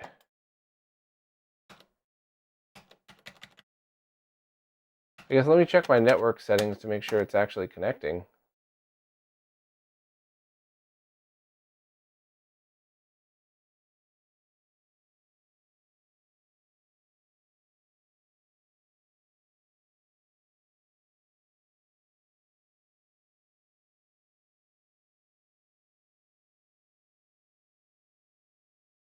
Seem to have any.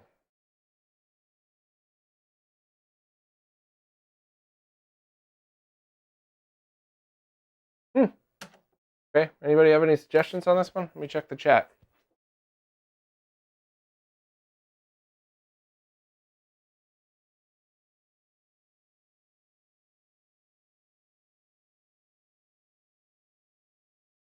Zero config.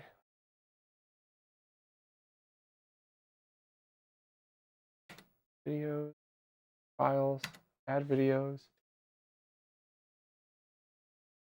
Browse.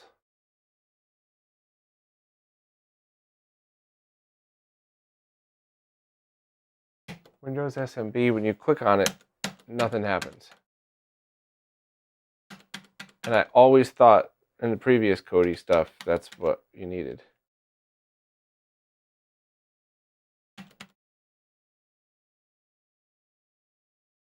Okay, I just tried the other one. Zero config.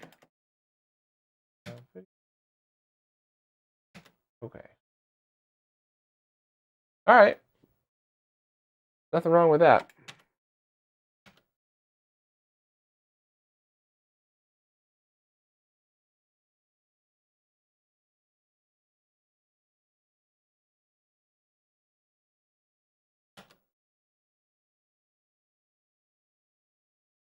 Well, that was quick. Now we're watching an AVGN video.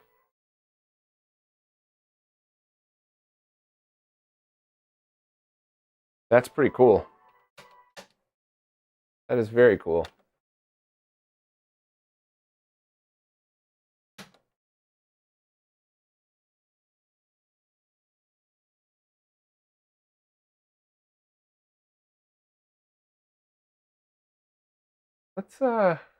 Let's go for something HD and see how it does the downscaling.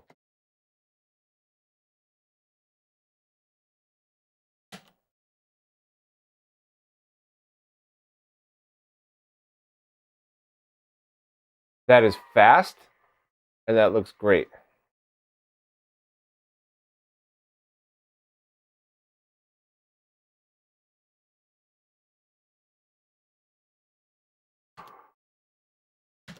Disable subtitles.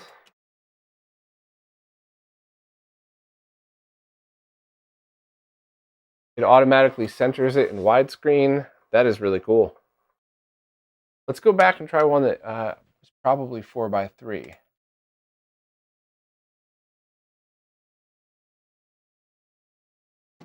June 2000, that's probably 4:3, right?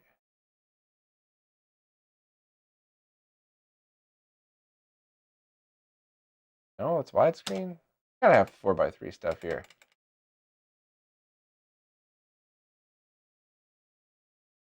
Yeah, an original ab fab. That's gotta be it. 4:3 works perfect. Love this show, by the way.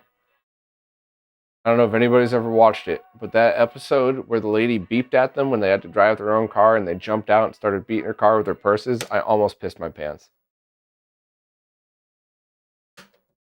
So that's really impressive. Other than my stupidity of not having the network cable plugged in, we were able to get over to Kodi.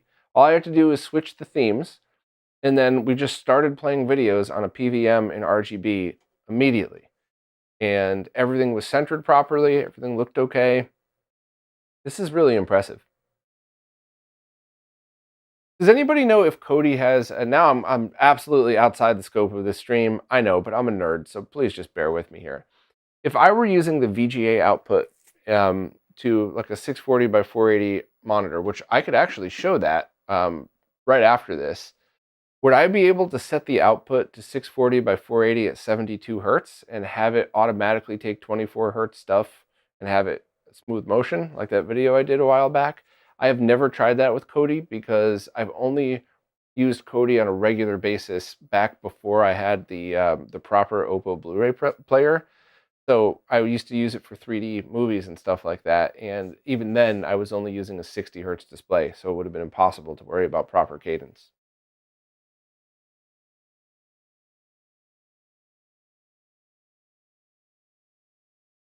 Caleb, cool. Yeah.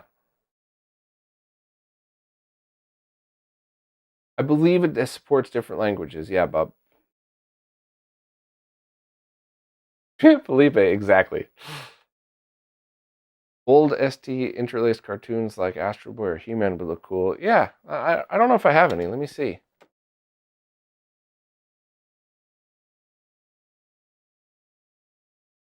I don't think so. Oh, you know what? I got original Star Trek.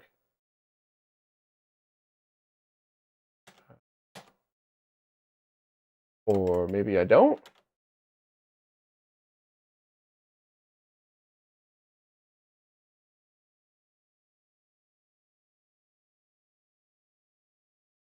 Another amazing show. I love that show. Let me double check why Star Trek isn't there. Is it a fault of Kodi or this? I'm just very curious. Oh, wow, it wasn't in there. Oh, well, that certainly explains it. Okay. So let me just check the chat here and see where we're at with this stuff.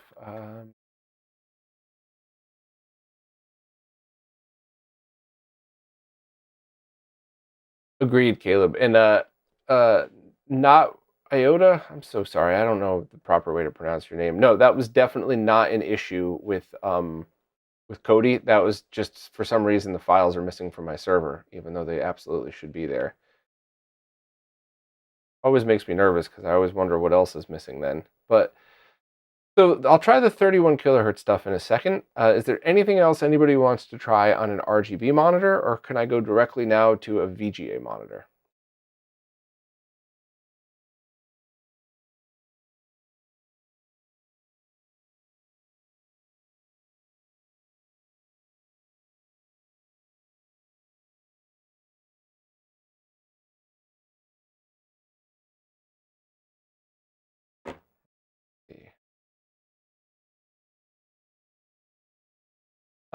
So what I'm actually going to do is I'm going to go use the bathroom super quick, and I will turn the microphone off, haha, and just let me know if there's anything else somebody wants to see on a 15 kilohertz monitor, and if not, I'm going to switch directly over to a VGA and see what we could do from there.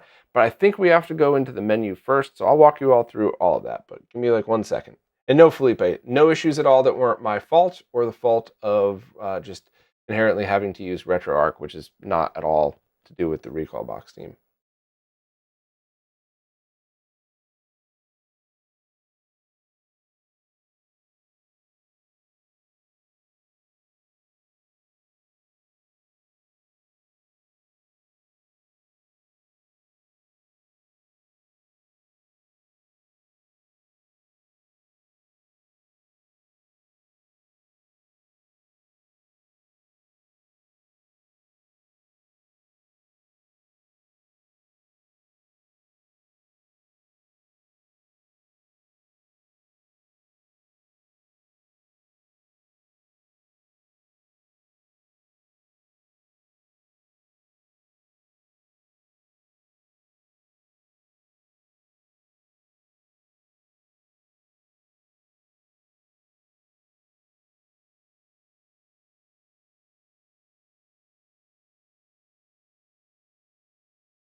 All right, I am back.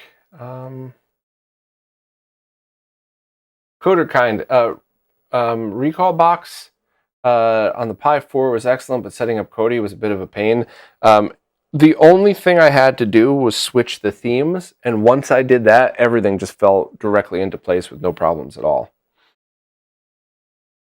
Oh, so Kodi remains the same, but they integrate pre-installed plugins to simplify the experience a little. I don't know what plugins you already implemented, but that was as easy as it gets. If all you got to do is just change the default interface, I'm all for it. So let me unplug the SCART cable. We connect HDMI again, and then we're going to go through the setup together. I'm going to have to reboot. All right, I am unplugging my camera, so this is going to go dead for a second, and going to power on, and I'm going to wait for this sucker to boot.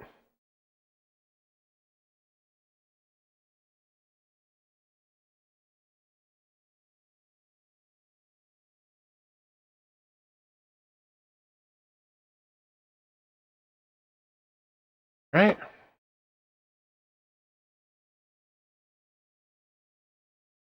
Only 9 days left. Yeah, for the record, I had told Digital Lumberjack that we were going to do this stream last week, but yeah, my life got a little weird, so that was 100% my fault. But the Kickstarter is already more than funded, so I certainly don't feel like I let the team down that way. But I do hope enough people get to see this before the 9 days, because I think that if I were going to use a system like this now, this is the one that I would use. The only thing that I think it's missing, which maybe it's not fair to say that, would be just component video output. But composite and RGB is pretty awesome. So, all right, RGB dual 2 settings. Screen type. Oop, nope. Auto. I'm using the controller at an angle here, so. Okay. So 31 kilohertz, force composite is off. Priority to HDMI. Okay. So everything should be set there. I'm going to, system will reboot now. I'm going to hit OK. I'm going to unplug the HDMI cable. I'm going to go back to the camera. And we're going to go from there.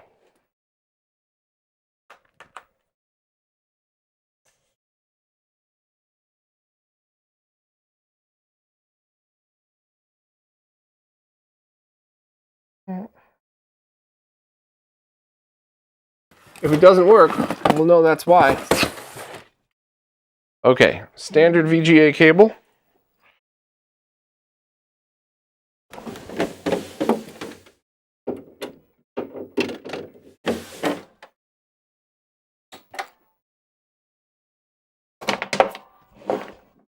Connecting it right to the VGA out.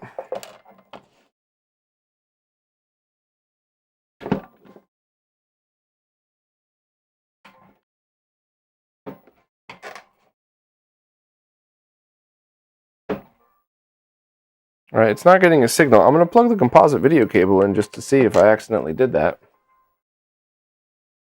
Oh, I guess it was. Okay, let me just...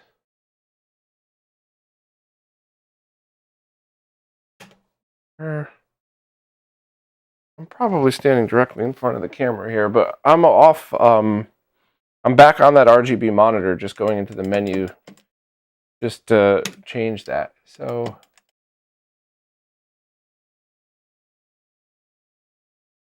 force composite, I must have knocked that by accident. Oops.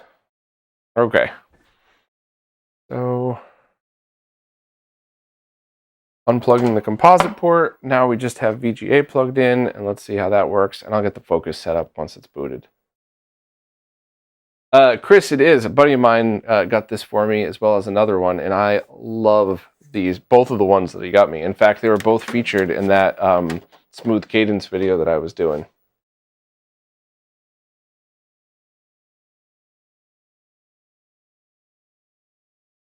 Is there a product out there that can crop HDMI video to my TV? If you mean your CRT, it's a bit more complicated than that. You want to go to the downscaling section of RetroRGB and kind of figure it out from there. Marco did an amazing job kind of spelling this out for everybody. Get that a little bit more centered. Let me get a little closer too. Oop, that's my fault. Knocked the... All right.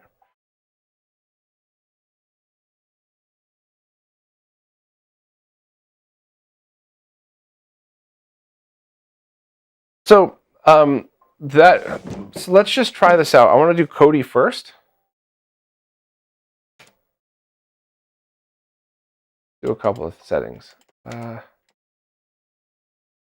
Off. I'm going to try Kodi first and see what happens in 480p mode.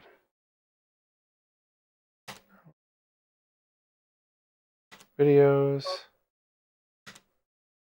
Okay, that's stuck. That's great. See, is there a good one here? Something fun? Oh yeah, that was a fun old show.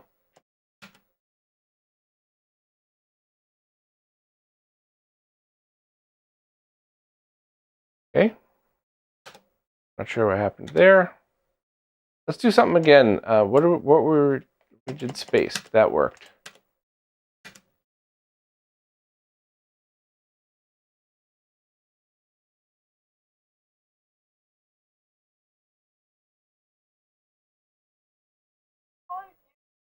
So that's interesting. So now this is Kodi deinterlacing 480i to be 480p. It's properly centered, and that looks great.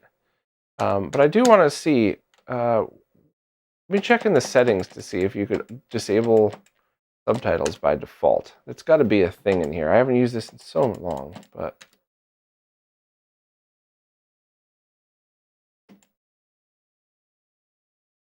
Resolution, 640 by 480p. Yep, that's cool. Interesting, you could also do 1920 by 240 and 1920 by 480. So that's okay, but player subtitles. Here we go.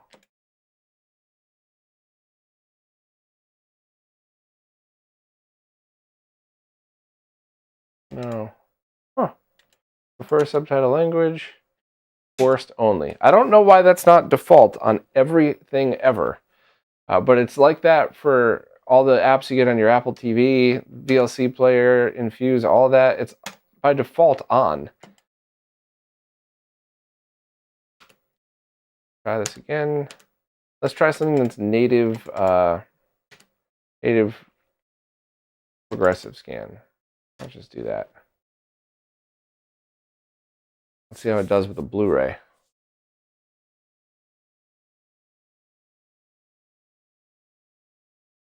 So you see some artifacts from the downscaling, but that's Kodi. That's not Recalbox doing that.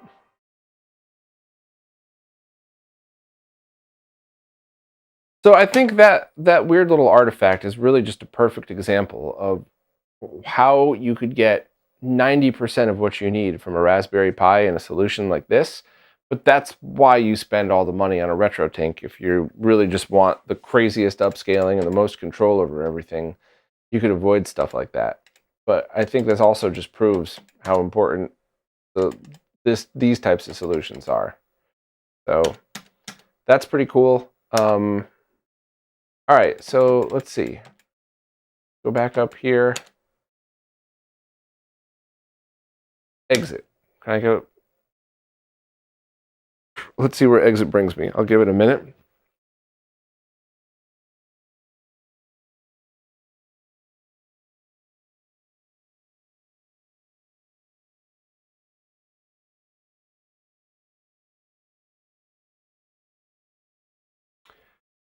Awesome. All right, so the next question I have is, now we're going to be running on a VGA monitor. So is there a way to add horizontal scan lines to make it look like, basically like an RGB monitor?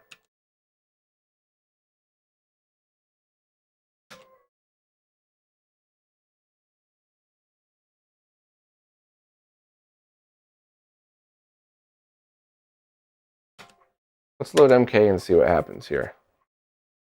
Oh, okay, so there's a 240p 120 option. That's interesting. Well, holy crap, I did not expect that. So in my testing, it's about the same. Okay.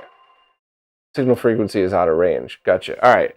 It was about the same in my testing, but it's always good to have as an option. And in fact, if you're using it in something like Mister, it's easier just to run in 480p 60 with scan lines on because you get less latency. But there are absolutely scenarios in which that might have worked better. Dual 2 menu. Okay.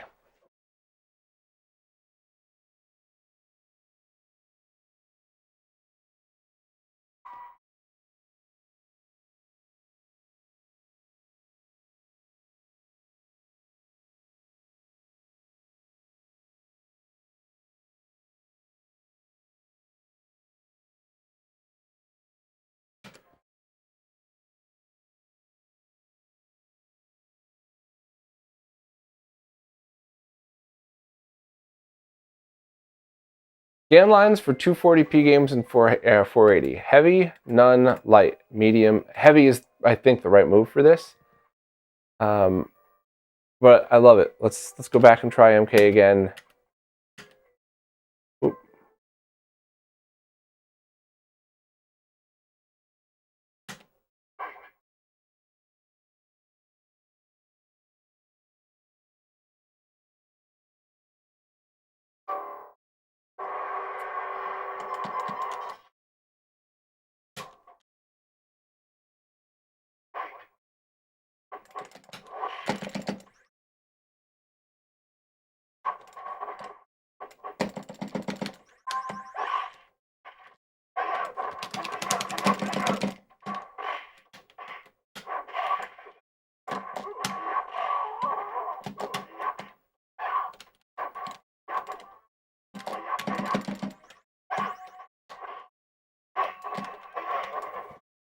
This looks excellent. This looks absolutely excellent. The flickery line you all see is a result of the camera, not of the system at all.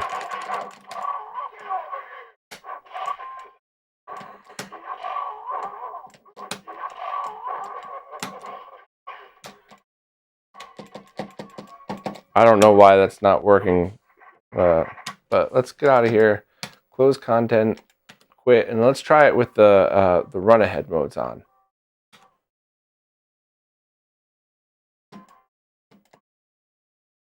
Run ahead on, reduce latency on. Let's go back in and try that again, see if it still works. And I'll try another console in 240p 120 to see how that looks, because MK is always going to be a weird resolution.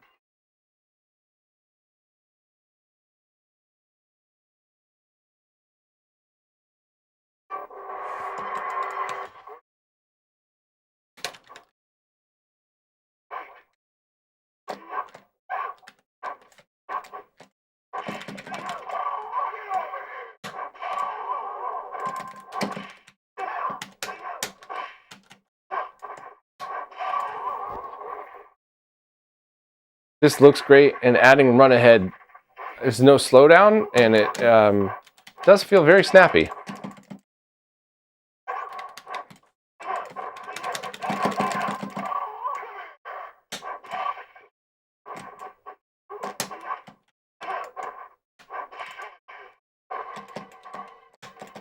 There we go. Awesome. Okay. Well, that is very, very cool that that's set up like this, like default. That was a big deal.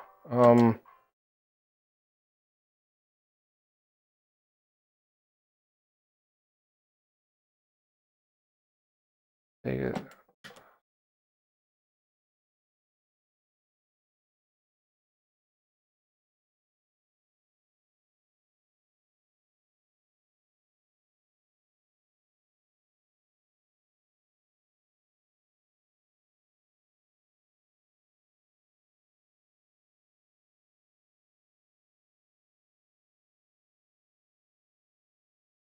I'm just kind of looking through and seeing what we got here. Why don't we go Afterburner, because that's not available on Mister. We'll do 480p first, and then we'll go back in and try it with the 240p 120.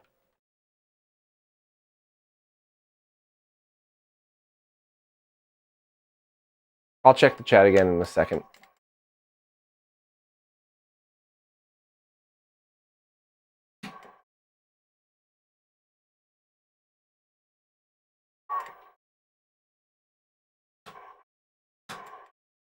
All right, that looks great. Close, quit, Afterburner, and let's try 240p 120 and see what happens.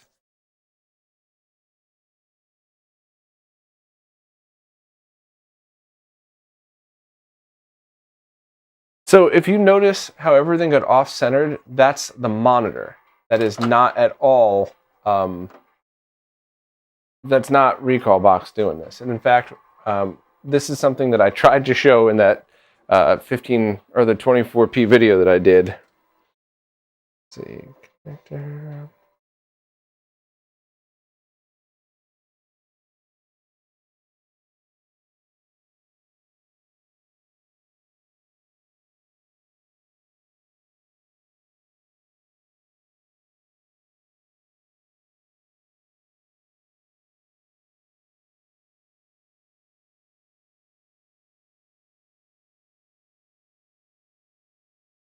Here we go. Okay, so the way, if anybody hasn't used an old VGA monitor in a while, the way a lot of the newer ones worked was that it remembers the settings for each resolution and refresh rate, and sometimes it gets them wrong. So I imagine if we close out and back in, it would be perfect again as well. But that's great.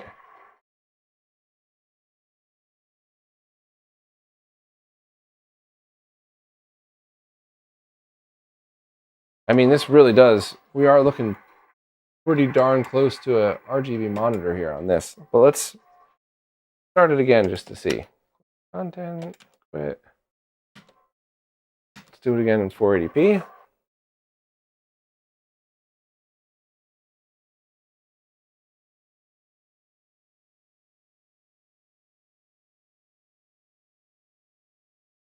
I mean, it looks pretty much identical. So I would just use whatever works best for your setup.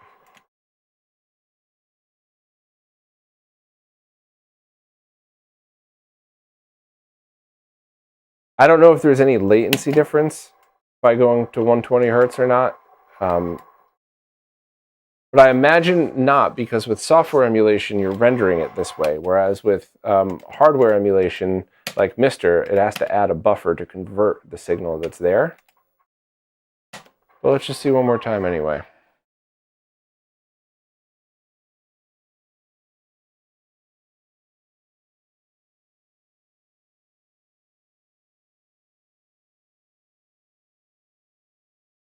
Coder kind of wants to know if there's much of a difference regarding emulator and Kodi performance between different memory versions of the Pi 5, the 2 gig, 4 gig, 8 gig, etc. And I don't think so. I think there's some like Mahjong games or something that would benefit from the 8 gigabyte, but I don't really think it matters as much anymore because I was successfully watching Blu-rays on the Pi 2 and 3. So I don't think that would matter as much. Oh no, digital lumberjack confirmed, no difference.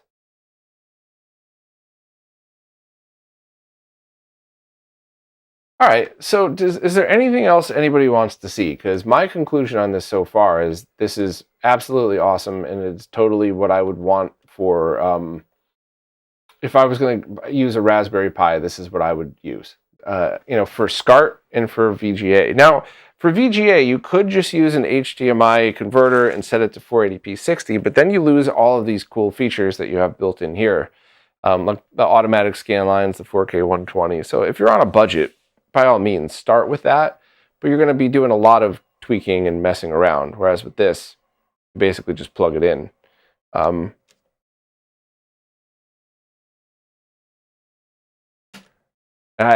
don't have any complaints at all for the Recalbox.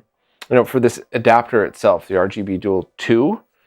It would be cool if there was a version that was component video, maybe if they wanted to make a follow-up product for the future, but that's not what they advertised, so it's not a complaint. If they advertised it could do it and it doesn't, it's a complaint, but they never did. So just take a look and see if there's, I don't know what button I just hit.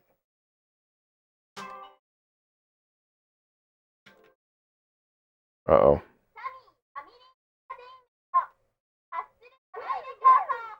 I have no idea what this game is. I think I just double hit a button by accident. Yeah.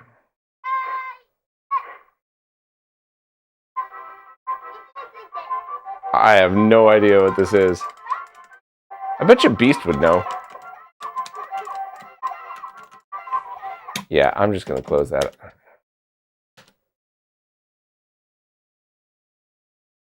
Oh, it was Animal Basket. Okay.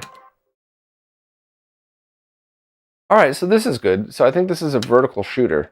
So now it just shows you how it automatically rotates everything for you. And once again, because it's software emulation, the chance of latency, with it being rotated versus not, I don't think it's, I think it's about the same. I'm guessing, please don't quote me on this, correct me if I'm wrong, but I think when you're talking about software emulation, when you're rendering it like this, it's going to be about the same latency as if you had it in Tate mode and we flipped the monitor on side. Whereas anytime you have some kind of rotation in original hardware or FPGA emulation, you have to use a video buffer to do the scaling.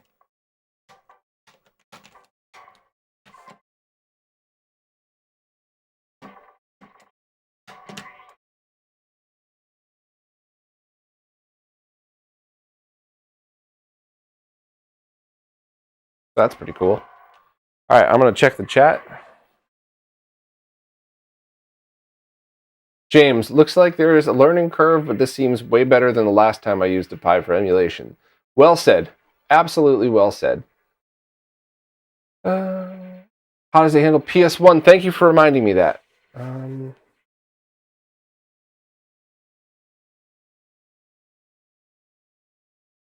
Okay, let's try that. Try PS1 if the games are on here. I downloaded one of those like game pack things because I just didn't want to have to sit here and mess with it.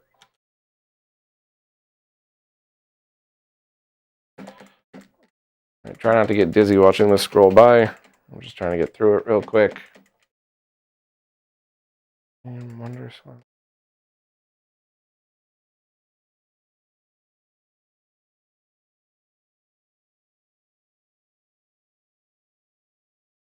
Oh, you know what? Let's try Nintendo 64, and we'll do PlayStation after that. We'll do Aero Fighter Assault, because why not?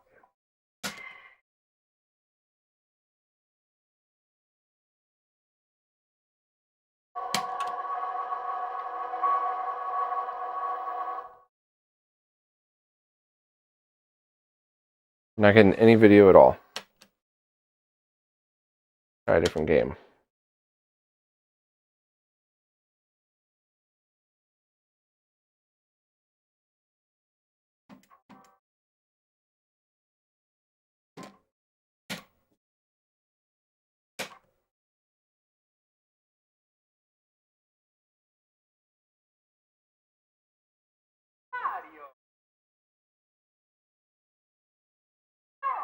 Nope, it looks like this this isn't working at the current time, but this is still in beta, so. All right, let's do PlayStation 1 and see what happens. If it's on here. I honestly don't remember putting any games on, but we'll see. No, I didn't see it. Did I pass by it before?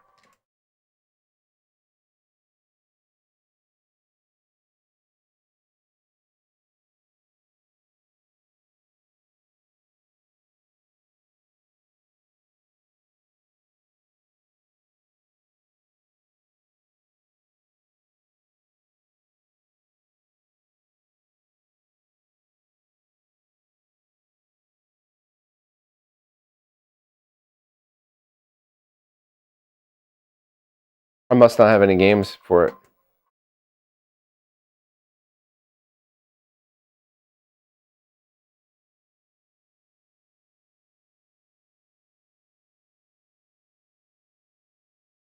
Yeah, sorry about that. So no PS1 for this test. But we'll do a Naomi game and see.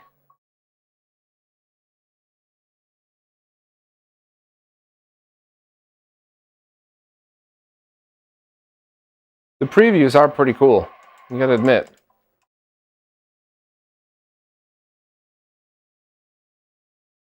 Let's do Crazy Taxi. Why the heck not?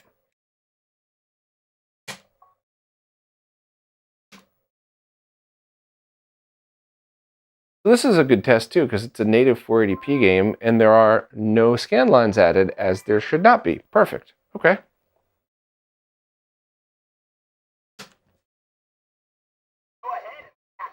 So that's great. The team programmed it in, so if it's a 480p game, it doesn't try to add the 240p scan lines, which is the correct move.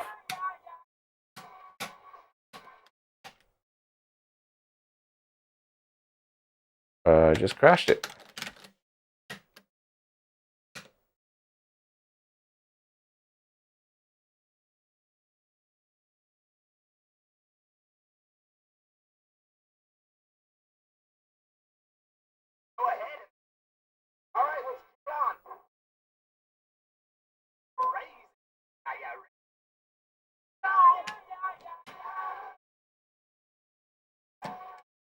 Ah, here's another thing. It's not configured for the stick.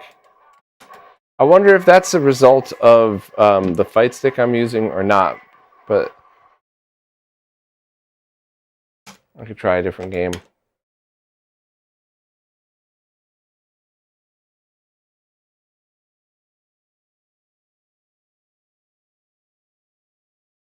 Yeah, let's try GigaWing.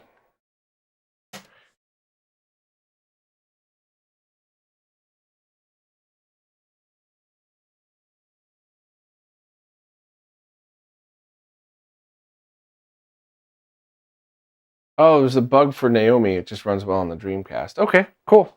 Well, I'll play GigaWing, and maybe I'll try it again on the Dreamcast version just to see.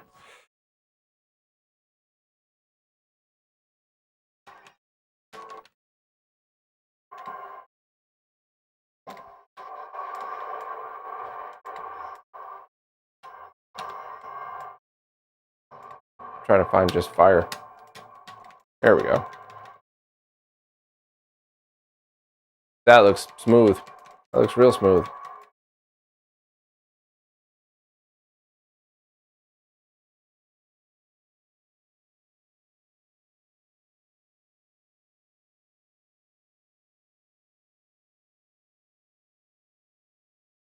So this really is a very cool choice for anybody that's using a VGA monitor, because you have access to all of this stuff. And if N64 was ever able to get working right, having it smooth Just like the, you know, the Tink 2Ks, having it smooth the graphics like that, I think might actually be a really cool thing to try on this.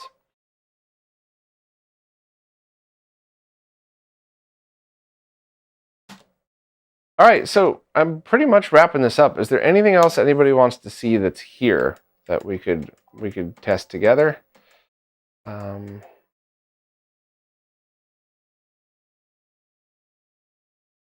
Oh, let's try Game Boy Advance. That might look great in 480p.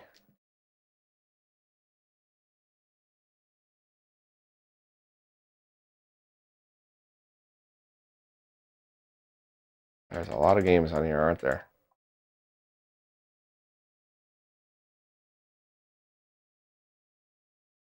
Sure, why not?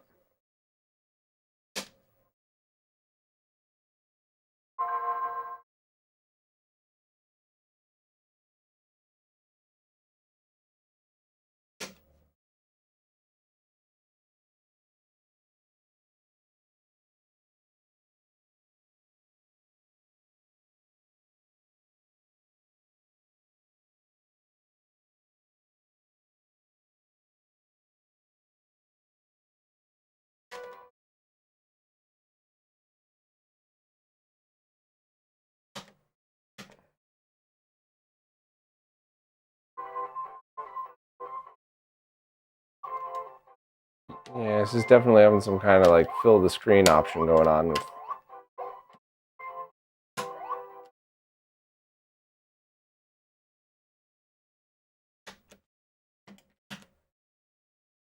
All right, let me check the chat and see if there's anything else anybody wants to see. Try a cave game, gotcha.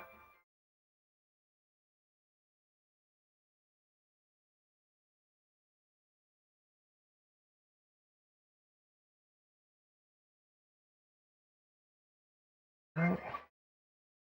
I think I saw cave right back here.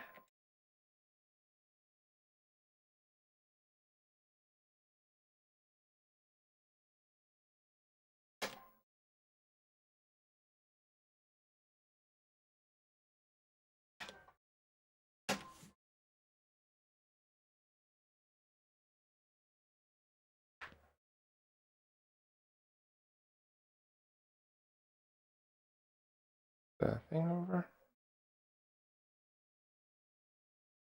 Yeah, just a reminder to everybody, when you launch an arcade game, it doesn't matter if it's software or hardware emulation or original hardware, be patient.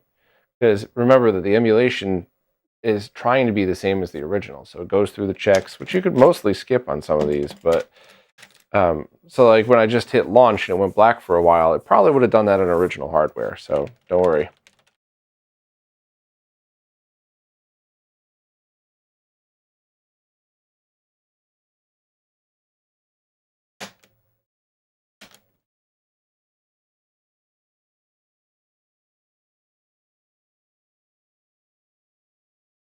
Oh, it wasn't. Didn't somebody request like boot last game or something like that to see how that works? Ooh, choppy audio. So I still have run ahead turned on. Let me do a couple of things. Let me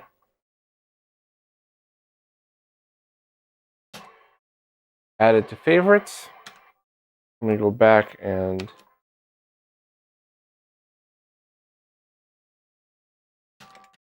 turn that on.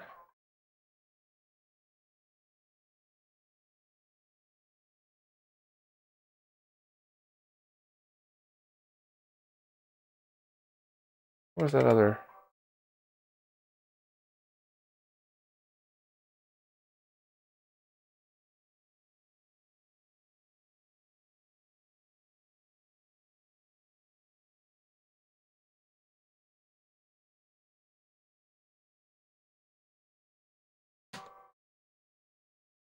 Allow boot on game, boot on system favorites. Yep.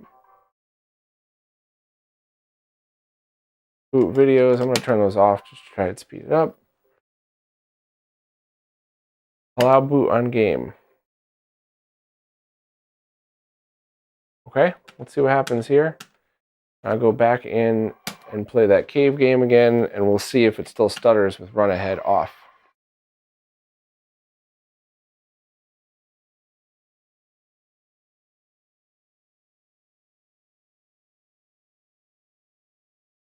I could go to 240p, but I'm sticking on this monitor for now, and we're kind of finishing it up anyway. But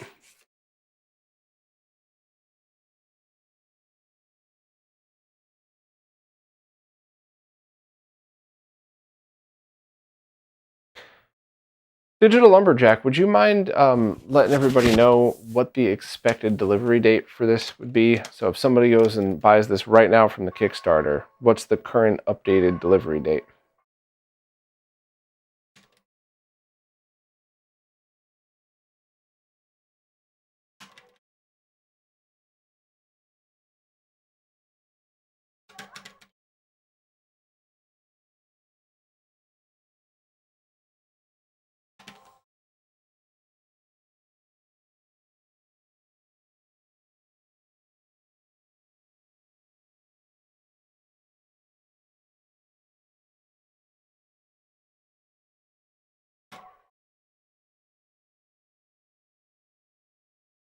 This sounds and looks fine. Just make sure to disable run ahead.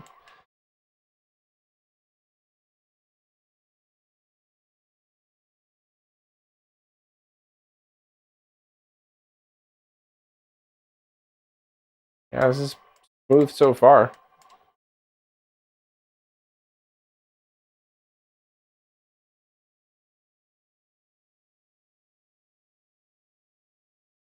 All right, so let's go close content, quit, and restart. And let's see if it remembers everything and boots to the last game, or if I got that setting wrong.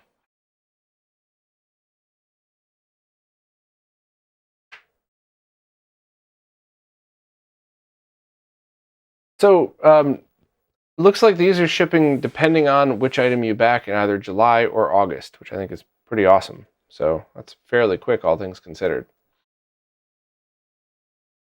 Well, I must set the boot option in the game settings. All right, well, we'll wait till it comes back up. And if nobody else has anything else they want me to try, we're basically wrapping this up. I mean, couldn't really ask for any more than this. Okay, so we'll go in, Mortal Kombat. All right, so you go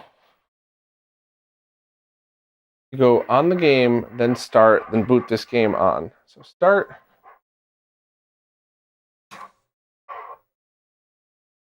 Boot on. Sorry, waiting for this update to go away, so.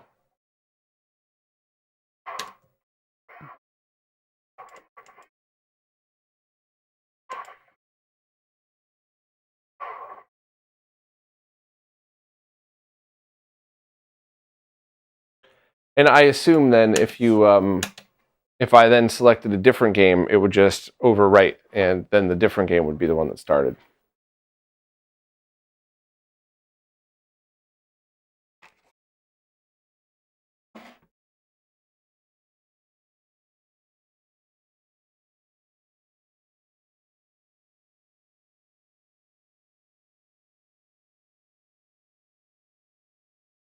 Still booting, don't worry, don't worry.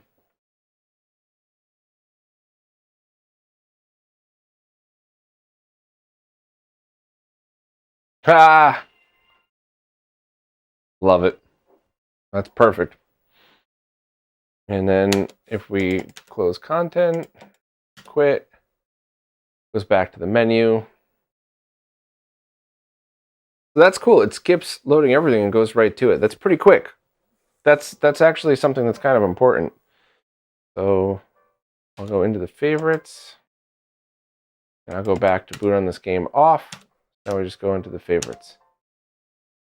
Well, I like it. I'm digging this. I think this is an excellent choice.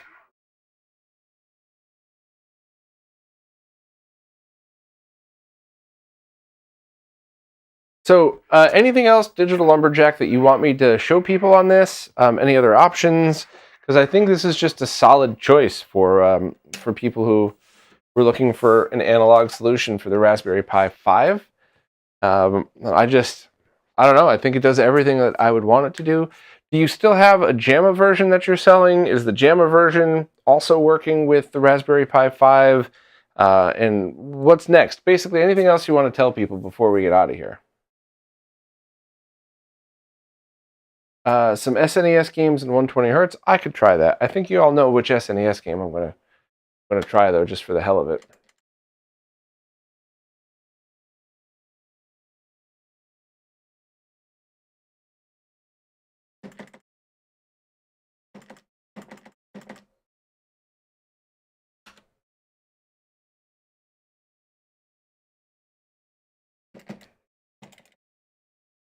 Right, I can go to, yeah, quick jump. Good.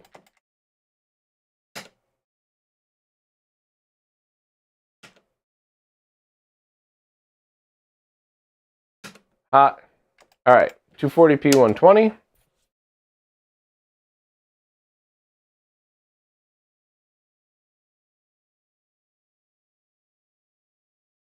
So the team is working on the system to make it plug and play and really smooth. The hardware is almost finished. First deliveries in July until September. The JAMA they already ordered the components, so they're pretty confident. So I want to amend what Digital Lumberjack just said for anybody who's just joining.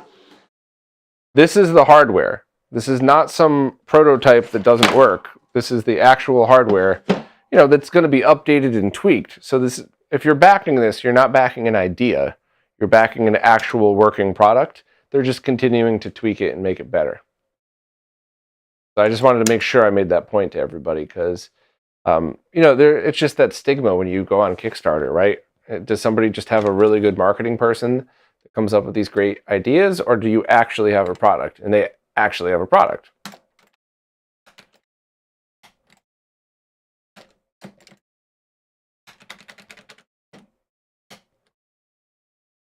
Interesting. The arcade version plays so much different than this.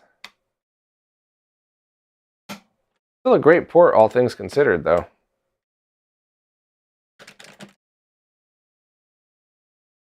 Except for the lack of blood. That's just stupid. Any 90s kids remember all that crap?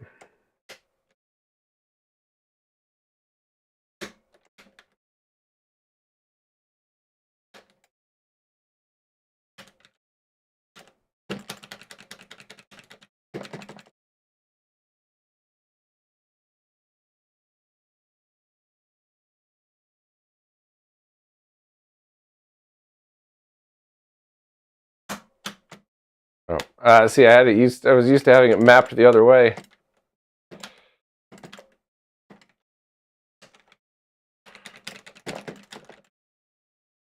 That's funny. All right, let me check the chat, see what we got.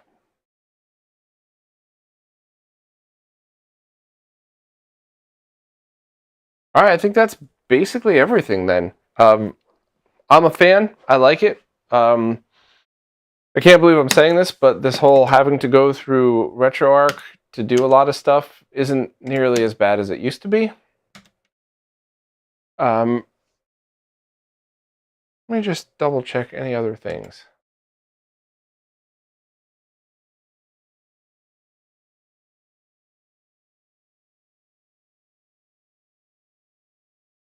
System list and game list.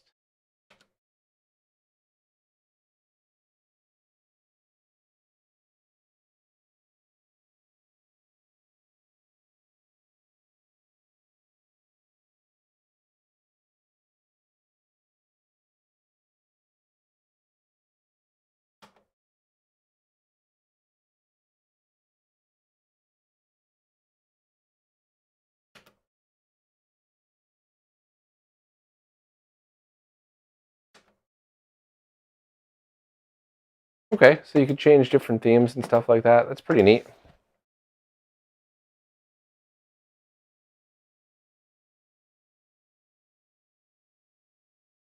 So I think Digital Lumberjack, I think I'm going to pause there and we'll come back and do another stream when that's ready.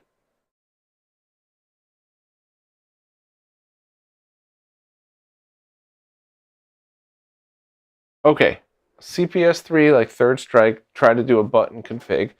I think we'll end on this because that could just take an hour to...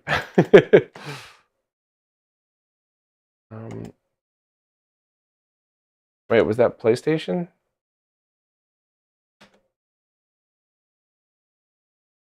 I think I messed it up when I switched the themes here. Let me...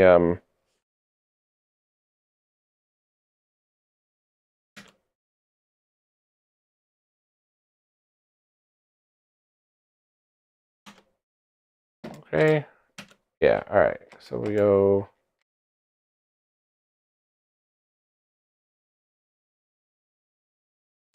Third strike. 480p, and we'll try to do the buttons on that.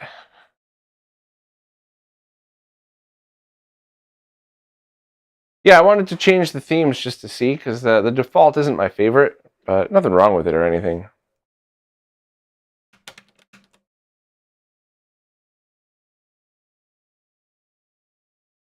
Did I launch the wrong version? Yeah, let me try a different version.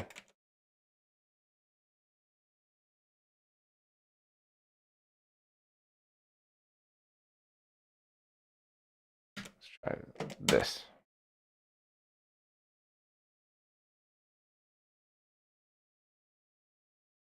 Okay.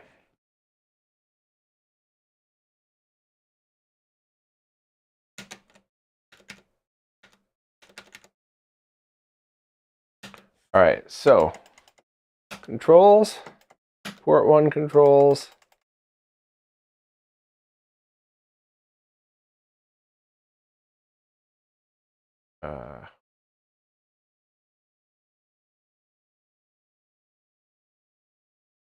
So weak kick, medium kick.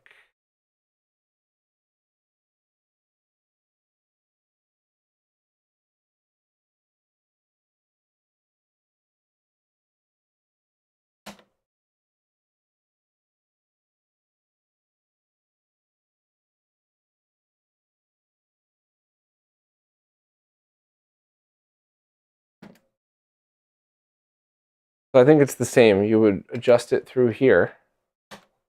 And you'd go to Manage Remap Files, Save Game Remap File, and you'd have to go back into Resume. So it's definitely a learning curve, and it's absolutely not like you would see on Mister or something, but it's doable.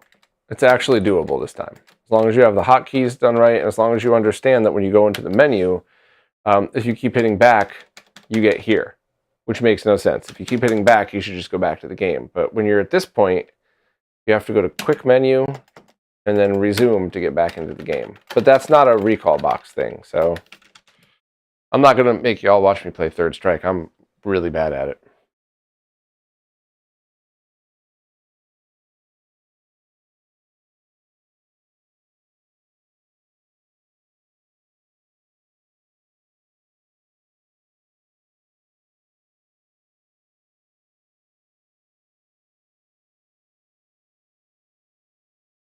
Cool. All right, everybody. Well, thank you for joining me on these streams. I love doing them, and I also love the awesome people in the chat get to make this a better experience. Great questions, stuff I wouldn't have thought of.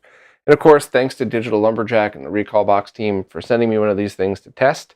I bought the Pi specifically for this, so I don't often have time to play games anymore. If I am in the mood to play Mortal Kombat, this is absolutely how I'm going to do it. And I do love that I could choose to do it on an RGB monitor or just plug it in via composite. I think that's pretty great too. I guess there's one thing I would probably like to end on just for the hell of it. I'm going to unplug my camera, so it's going to go all black here. Let me add this. So if you have all of your systems configured and you have everything going, you have it hooked up to the analog monitor via whatever connection, sometimes you might just want to play via HDMI. You never know. You turn on your console, something's wrong, whatever. It happens, right? So let me turn this back on with HDMI connected. We'll see what we get on stream, and we'll just kind of go from there. Monitor unplugged. I'm going to just keep rambling for a second so you all don't think that the stream crashed. It's just waiting for it to boot.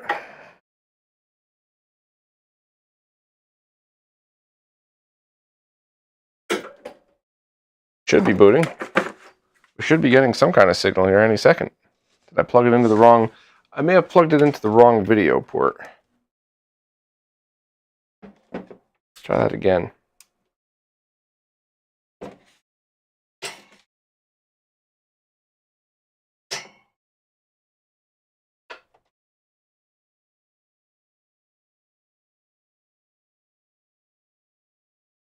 Okay, we're getting something. That's good.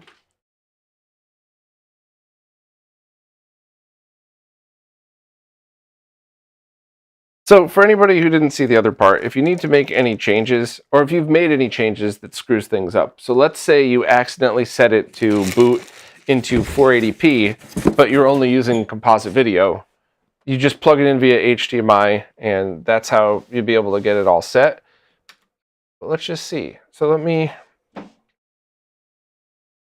you know what? I actually want to do two tests at the same time.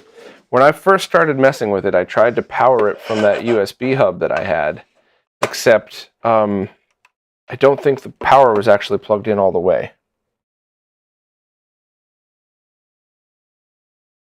Let's see how that looks now, and then we'll kind of end it on that.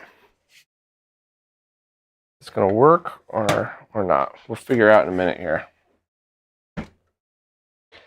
Yeah, if you need a Pi 5, I have links in the description for that as well.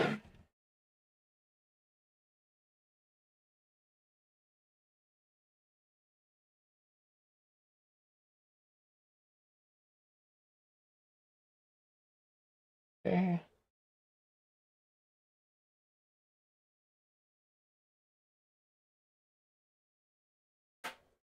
All right, so this is being powered off of my USB hub, which I thought would work. So I must not have just had it plugged in all the way before, which happens. So let's see. We're going to go start.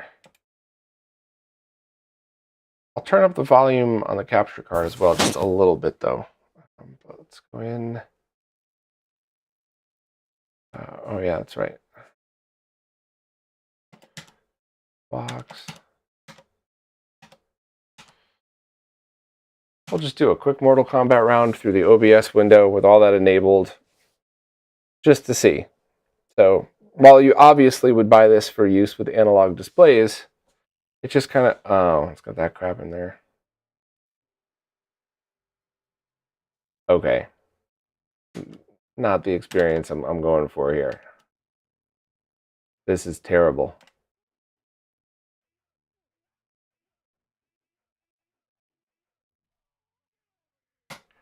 This is terrible, and anybody with an OLED is just already cringing at the burn-in. So, okay. Well, look, you don't buy one of these kits to play HDMI. You just buy a Pi for that. But at least you have the ability to do all of this at the same time. Let's just... on-screen overlay off. All right, let's try that.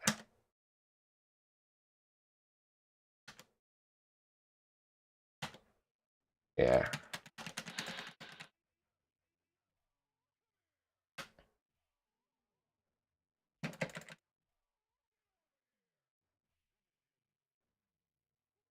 Looks like Game Gear. It does look like Game Gear.